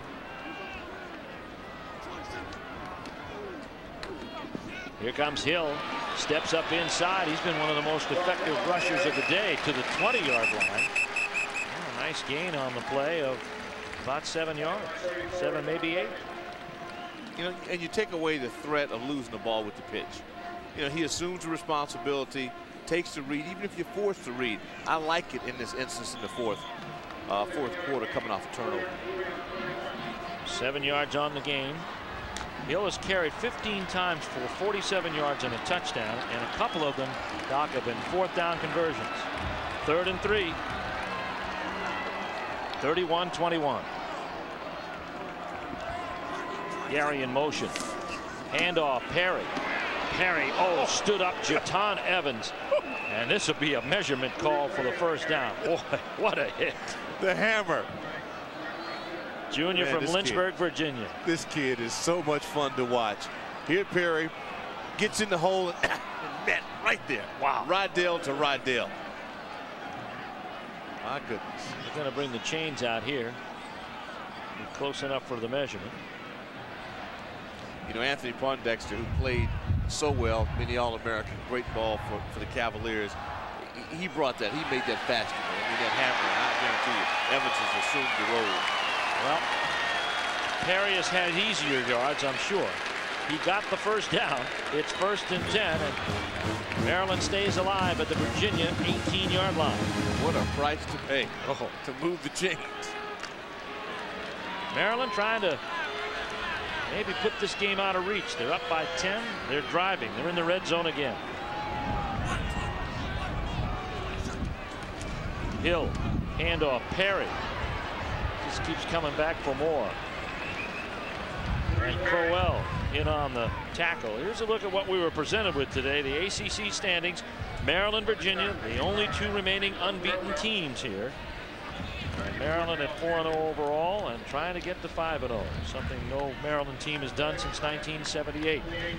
Trying to get some sort of cushion between them and the rest of the ACC. Whoever wins will get a little leg up. Virginia's staring Florida State in the grill a couple of weeks from now. Terrapins, Georgia Tech next Thursday. Here comes Hill, steps back, fires, pass complete to his fullback, James Lynch at the 9-yard line. Gain of 8, and it's going to be close to a first down. Well, the hammer came up for the force. Well, it's tough when you have Lynch at 261 as opposed to Bruce Perry, who's 190. Boy, Sean Hill playing a heck of a game. So he turns those shoulders. There's the hammer. Hammer actually caught one of his own guys, caught Robertson. Yeah, Merrill Robertson, Jr. from Richmond, Virginia. But there's Lynch. Big target, close enough for a first down. Good 9 yards anyway. They'll measure again as Maryland drives deep. Don't let that single digit put you to sleep, folks. He's almost 270 pounds wearing that 5. That 5 is stretched all over his back. They need the 8. They're at the 9. And Maryland under 10 to play. Here's what Maryland has left. They have Thursday night. Not much time to talk about this game, no matter how it comes out, because they got to play at Georgia Tech. And what an emotional day that'll be for Ralph Friedgen, who spent 9 of the last 14 years as offensive coordinator there. Then Duke, then at Florida State. And that'll be the telltale day for sure. And they finish up on the road at NC State. 3rd down and 1. Hill has converted so many times out of this situation. This time he'll turn to Riley, and Riley will get it. He stretches for more down to the 7-yard line. Mark Riley with the first down. And prior to kickoff, the Cavaliers were the stingiest group in the ACC on 3rd down. Well, today they've allowed Virginia. Now Maryland has converted 5 of 14 3rd down conversions today. It's still not great percentage. No, it's better than other guys. But against the Cavaliers, yeah. 1st and goal at the 7.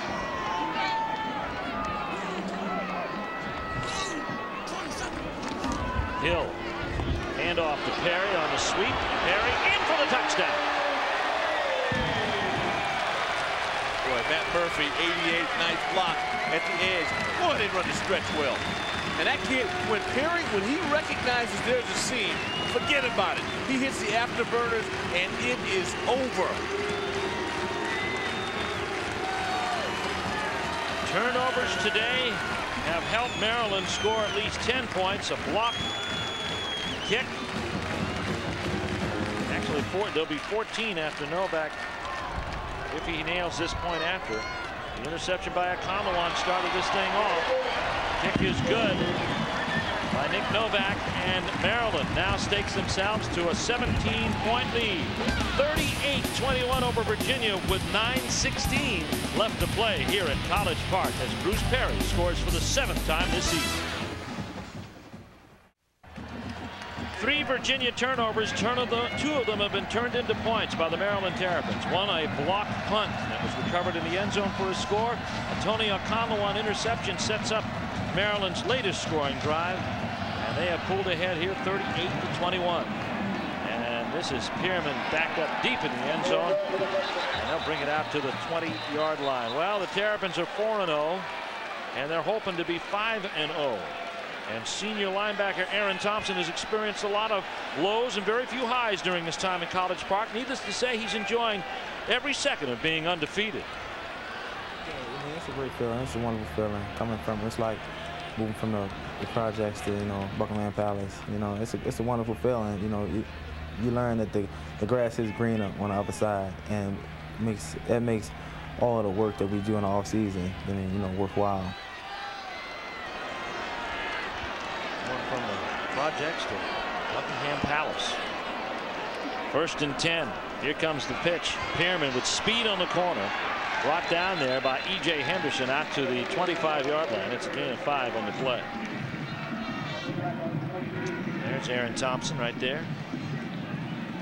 Aaron Thompson, 23 tackles. Started every game of his 37-game career. He's 6th in sacks in the ACCs today. 2.5 and 5 losses, or 5 tackles for losses so far this season. I like that. You feel good about it. He's been through some tough times in the program. Gets a chance to live the good times in the program. 2nd down, 5. Schaub gets out of the grasp, or does he? And now he'll throw it to the sidelines, and it's intentional grounding because he was not out of the pocket, and he looks hurt. Putting the pressure on was Charles Hill, and he refused to let go. Charles Hill is the pit bull of this Terrapin defense. Mr. Reliable. Intentional grounding on the offense. I like the idea for a quarterback that you don't want to give up a sack. That time that towel did not pay dividends for Matt. I mean, you got to lose the towel, or make the towel so if you pull it comes off. Yeah, terrible. You can't put a knot on your towel. 8th in the ACC in penalty yards, but they've reared their head at torturous times for Virginia this afternoon. Penalty kept Maryland's earlier scoring drive alive, and now it's set Schaub in 3rd and 18. And he's scrambling for his life, and guess who's in pursuit? It's Hill. The pass is incomplete from McMullen. I love to see the big fellas on the defensive line when they get just a scent that they can get a hold of a quarterback after running more than 10 yards. Man, that is exciting. So Maryland makes a defensive stand thanks to the play of Charles Hill, a senior out of Palmer Park, Maryland. 20 tackles, which is pretty good for a defensive lineman. Those are the guys who usually set up the linebackers. That's a season for some. 300-pounder. Abrams with a beautiful kick. Jillian Gary calls for the fair catch. He'll get it at his own 44-yard line. A 44-yard kick by Mike Abrams. And Maryland will get the football back. Let's go back and take a look at what Maryland had hoped to accomplish this afternoon and how close they've come to that report card. Well balanced, and I think if you look at both categories there, I think we'd have to give them a good grade on there. The big plays, Gary with the 53-yard return, plus the 45-yard scamper by running back Bruce Perry, and then it contained Spinner, and they did that. He did not have a good first quarter, but you have to look at that quarterback position by committee. And the Cavaliers did much better as a whole. Well, we didn't see Bryson Spinner after the first quarter of play. Schaub has played respectably since then, but the Maryland defense has risen. And this is going to march back to the 34-yard line. We've got a Holding call, and that's a look into the booth. And we've got a little bit of wind coming out of that direction. Yeah, great facilities. Yes. Oh, Good food last night. Hey, our producer, Scott Snyder, took us out to Willie K's. Oh, what a meal. Yeah, great meal. Best lump crab meat. You don't come to Maryland and have crab meat. Well, you make a mistake if you come to Maryland and don't have crab meat. Willie K doesn't make a mistake in preparing it, I'll tell you that. There's Mark Riley with the run, no gain. And it is 2nd down and a long 9 for the Maryland Terrapins, who lead now by 17 with 7:50 left. I just had never seen one man eat 5 of them at one setting, like Snyder. He's going to get you for that. Gary split wide to the left. Scooter Monroe wide to the right. One of the few times this afternoon Maryland stacked in the eye. Back the throw. Here's Hill to the flats. It's Riley. Oh, boy. Riley on the way. And he's got the first down and used that size to push himself ahead. Rashad Roberson with the stop. An 18-yard gain on the play. Stayed in bounds. That's the key. You can tell kids are playing with the smarts. You get out here in the open grain. Here's a guy, again, big body. A lot of guys bounce out of bounds. He straightened up, lowered the pads, kept the clock running. Riley the setback. Lynch is in the slot now. We may not see Bruce Perry again this afternoon. Close to 200 yards on the day for him. 7:05 left to play, and Riley looks like he's got pretty well everything in hand. Deep handoff to him, and he's pushing his way to the Virginia 43-yard line. It's a gain of 4. Boy, this is really when it pays off when you can run the football, Steve. I mean, you just pick your spots. Run right, run left, run up the middle. The Cavaliers had a courageous effort. I mean, you can't discount the second half. You watch them get on the edge. Boy, that's rocking. Maryland eating some clock with 6.5 minutes left to go. In motion, there's Lynch. The option to Riley, and it's stopped by John Duckett and Angelo Crowell. Let's look at some scores elsewhere in college football this afternoon. It's a busy Saturday afternoon. Georgia Tech putting some distance between themselves and Duke. And what a setup. Georgia Tech and Maryland. And look at Georgia by a field goal in Knoxville in the 4th. Bulldog. The Hokies are giving the Mountaineers fits. Purdue up by 6 over Iowa. Colorado with nearly 2 touchdowns, and South Carolina has it in cruise control today. Baylor trying to shock Texas A&M, but they're early in that. They're down 6. Riley the lone setback. Hill quick in, pass to Gary is complete, and he is struggling for the yardage, and it's going to be very, very close. Tried to slip away. Out on the edge, and the Cavaliers did a good job tackling all day long. Art Thomas making that play. That's going to be very close to a first down, and Robin Wood is going to, I think, measure again today. This chain gang's been pretty busy. And they'll bring the chains out and see how close this one. They get a first down here. That's going to come up short, 3rd and about a foot. So big 3rd down play to salt the clock away. And you can see the shoulders start to sag on the Virginia sideline. And Lubomir Stamenic sagging a little bit there as you look at Sean Hill, who's had an outstanding day. He's had some weapons. A great day by Bruce Perry of close to 200 yards this afternoon and a touchdown. But I agree with you today. Clearly, Sean Hill was a squad at times. He's had a heck of a game. 4th down and a foot. They're going for it. Handoff. Riley bounces outside and gets it. Robertson can't pull him down, and getting him out of bounds is Raymond Mann as he gets down to the 12-yard line. A gain of 24 yards on the play by Mark Riley. Buddy, that's big time. That is big time offensive football. You got close quarters. You got to get down that offensive line and root people out. I mean, look at the base that C.J. Brooks had. Todd White on that. I mean, that's outstanding at the point of attack. And Maryland knocking on the door again. 4:54 left to go. They got a first down, and they're in the red zone once more. Gary in motion. Here comes Riley. Oh, hit hard, but Evans gave him a shot, but Riley had presence of mind to get down to the 10, but he have a flag thrown after. And a hold against Maryland. 4:47 left to play now. Virginia has 2 timeouts remaining. Ralph Friedgen says this isn't over yet. And Riley's your second weapon. Well, we said earlier on, I mean, Riley came into this game with a 3-yard average. Crawford at 4.6. We haven't seen Jason Crawford today. And Bruce Perry, of course, at 6.9 to lead the country. He did very little to get himself off that average today. You know, and it really is indicative of what Ralph Friedgen was involved with at Georgia Tech. I mean, you look at Tech's backfield. I mean, they always have a number of people that can beat you. Great receivers. Oh, the whole package. The Yellow Jackets have the whole package. And they meet these Terrapins next Thursday night in Atlanta. Here comes the end around, and it's going to be Jafar Williams. They didn't even sniff it. We got a flag on the play, however, at the 9-yard line. Now, he's got the first down. However, Jafar Williams with the ball on the tackle. Too easy on the edge. John Duckett, you know, Duckett's somewhere in the vicinity. Doesn't have the first down. I'm sorry. It's a 1st and 18, actually. He got to the corner and got down to the 9. But that'll be erased by this.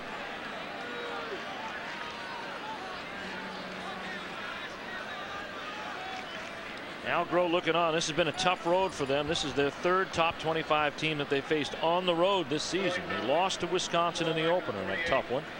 Beat Clemson at Clemson on a last-second play. The pass from Bryson Spinner to Billy McMullen. And then here they appear to be on the sore side of a score here that says 38-21 Maryland. First down and 26. They've got to make the 2. Here's Sean Hill. He won't get there. Down to the 27-yard line. Let's go to the sidelines and Mike Hogwood. I think you got to love Ralph Friedgen. It's 38-21, 4 minutes to play in the game. He is as intense as he was at the opening gun. Those holding calls are driving him nuts. Threw off his headset. He's yelling at his team. He wants him to keep this intensity going for these final 4 minutes. He told you at halftime, Mike, that he wanted 30 more minutes out of his football team. They still got 3 minutes and 46 seconds to give to him. Maryland 4-0 for the first time since '95. Could be 5-0 for the first time since '78. Second down and a good mile and a half. And here comes Mark Wiley, and there's not much there. Virginia strings it out. He'll get about 2 yards on the play down to the 22-yard line. And this will bring up 3rd down. But Maryland taking off valuable time off the clock and keeping the ball out of Virginia's possession. The way Virginia scored at the open of the 3rd quarter, Doc, you have you have the reason to believe that if they could get the ball back with any time left, they could march for a couple of scores. They showed Clemson they could in 1:14. Well, Algro has his program going in the right direction. And if they get some more in their running game, I mean, they're going to be a very difficult team to beat. Here's the pitch to Riley from Hill. And Raymond Mann will drag him down at the 17-yard line. And the kicking team will come on. So this will be a key test for Nick Novak here as Ralph Friedgen ponders what his kicking game has not been able to give him over the first 4 games of the season. He would desperately like them to get a little confidence builder here going into such a big game as Georgia Tech next week. Here's Novak, 1 out of 2 today. 3 out of 9 for the season. This will be a 33-yarder. And this will be his longest of the season. If he gets it. And he got it. There you go. Nick Novak from 33 yards out. Puts the punctuation mark on this as the 5-0 signs erupt out of the Maryland crowd. They lead by 20 with 2:36 to play at Byrd Stadium.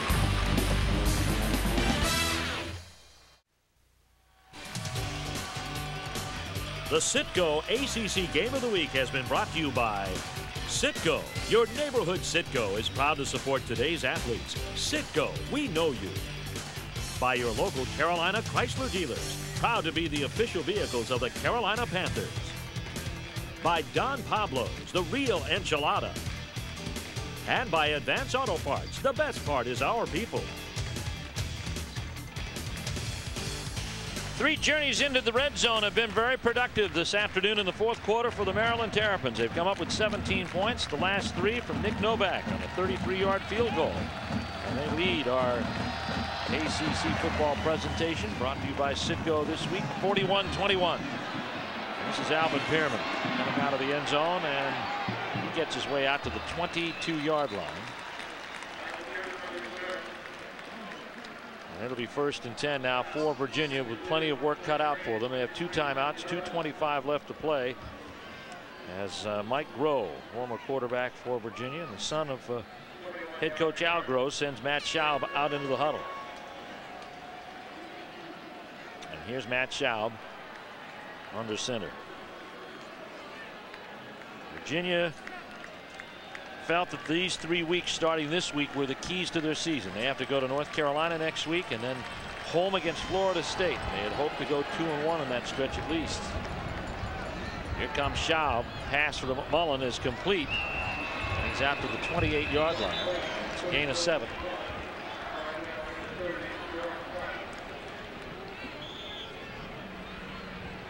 .210 left to play. No huddle for the Virginia Cavaliers. They got to get work done in a hurry. As the pass almost picked off. O'Conlon nearly got his second of the day. The pass intended for Tavon Mason.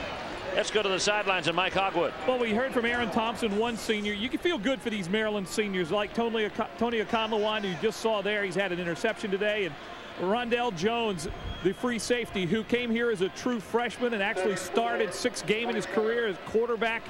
These seniors on defense in particular have to really feel good now about the potential to be 5-0. And to end a 9-game losing streak to Virginia. Yeah, that's key. Schaub complete. And the pass is pulled in there by Michael McGrew. Good target at 6'2", out of Birmingham, Alabama. He's a sophomore. If you look ahead for the Cavaliers, they'll go down to Chapel Hill and take on that ferocious defense. Oh, yeah. They're going to have to get the ball outside and get McMullen involved a lot earlier than they did today. Clock under 2 minutes to play. Schaub attacked in the backfield and set down there by Ty Stewart, his 2nd sack of the day. Now there's a flag upfield. 2nd sack for Ty Stewart. He had one in the first quarter. Well, that's the only way they've shown to be able to get any kind of pressure on him at all. And Tyree Foreman clearly may have been late on that assignment. See what the call is going to be. Robin Wood consulting with his crew here today.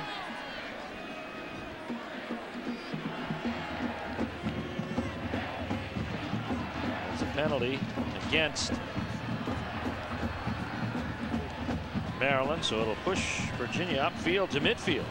Personal foul. Here's what Virginia has ahead. Now they've played 3 top 25 teams on the road, and they're going to go 1-2, it appears. They're at North Carolina, and it doesn't get any easier. Looming later in the schedule, home games against Georgia Tech and Virginia Tech. That's scary. Yeah, Schaub, pass is complete. Ron Little's covering on the play. The pass out there to Tavon Mason. No, it's incomplete. That stops the clock with 1:22 left to play.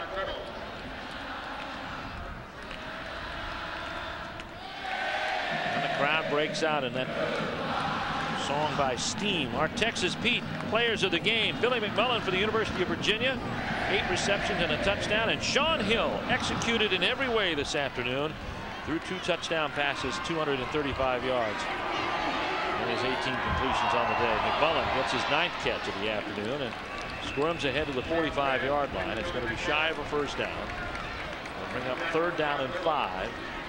But Virginia trailing here by 20 with 1:05 left to play. They have 2 timeouts. They'll not use one here. For Al Groh, this becomes a teaching ground. They work on this a lot in practice. It paid off in the win against Clemson. Right now, McMullen is going to be shy of the first down. And it'll bring up 4th down and 2 with 48 seconds left to go. And now they'll have to reset the ball. Virginia again not using a timeout here.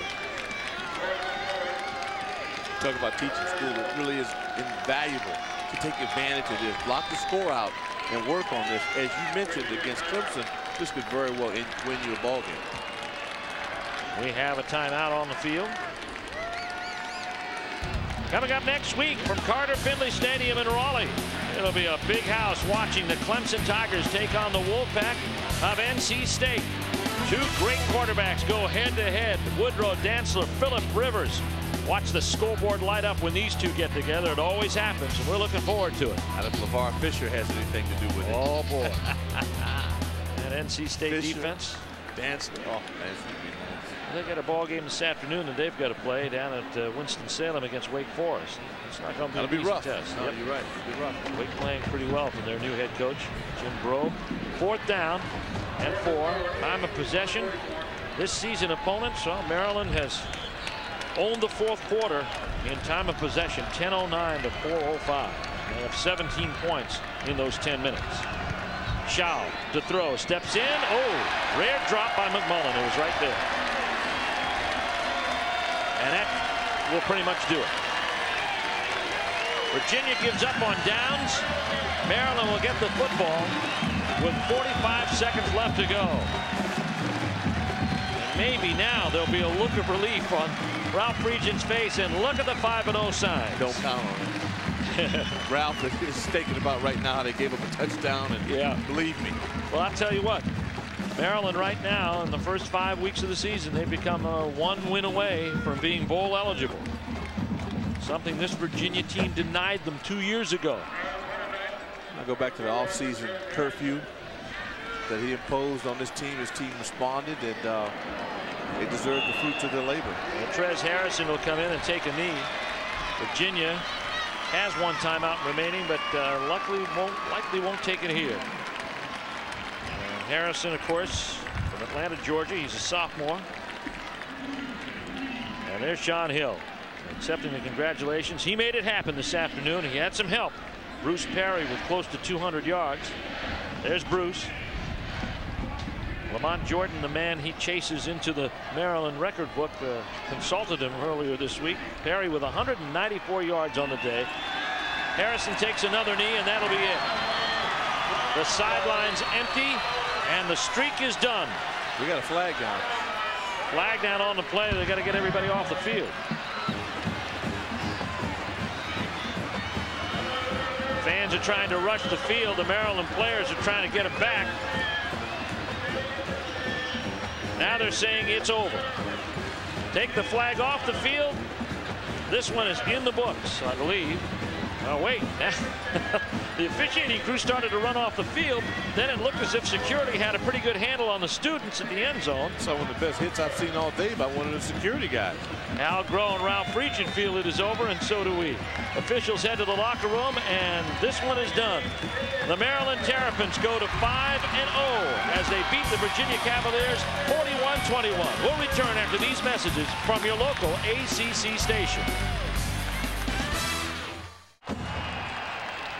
A stirring sight at Byrd Stadium as the Maryland Terrapins end 9 years of losing to the Virginia Cavaliers. There's Ralph Friedgen going over to address the crowd at Byrd Stadium. 480 yards from scrimmage today for his team that goes 5-0 and now looks forward to facing Georgia Tech. Well, we hope you enjoyed our ACC coverage brought to you by Citgo this afternoon from Byrd Stadium. Our producer, America's friend, Scott Snyder. Also, our director, Ken Dennis, this afternoon. Many thanks to our statistician, Paul Evans, for Mike Hogwood and Doc Walker. I'm Steve Martin, reminding you that our final score this afternoon is 41-21, Maryland over Virginia. Next week, Clemson and NC State, Saturday at noon on many of these same stations. You've been watching Jefferson Pilot Sports' exclusive coverage of Atlantic Coast Conference football.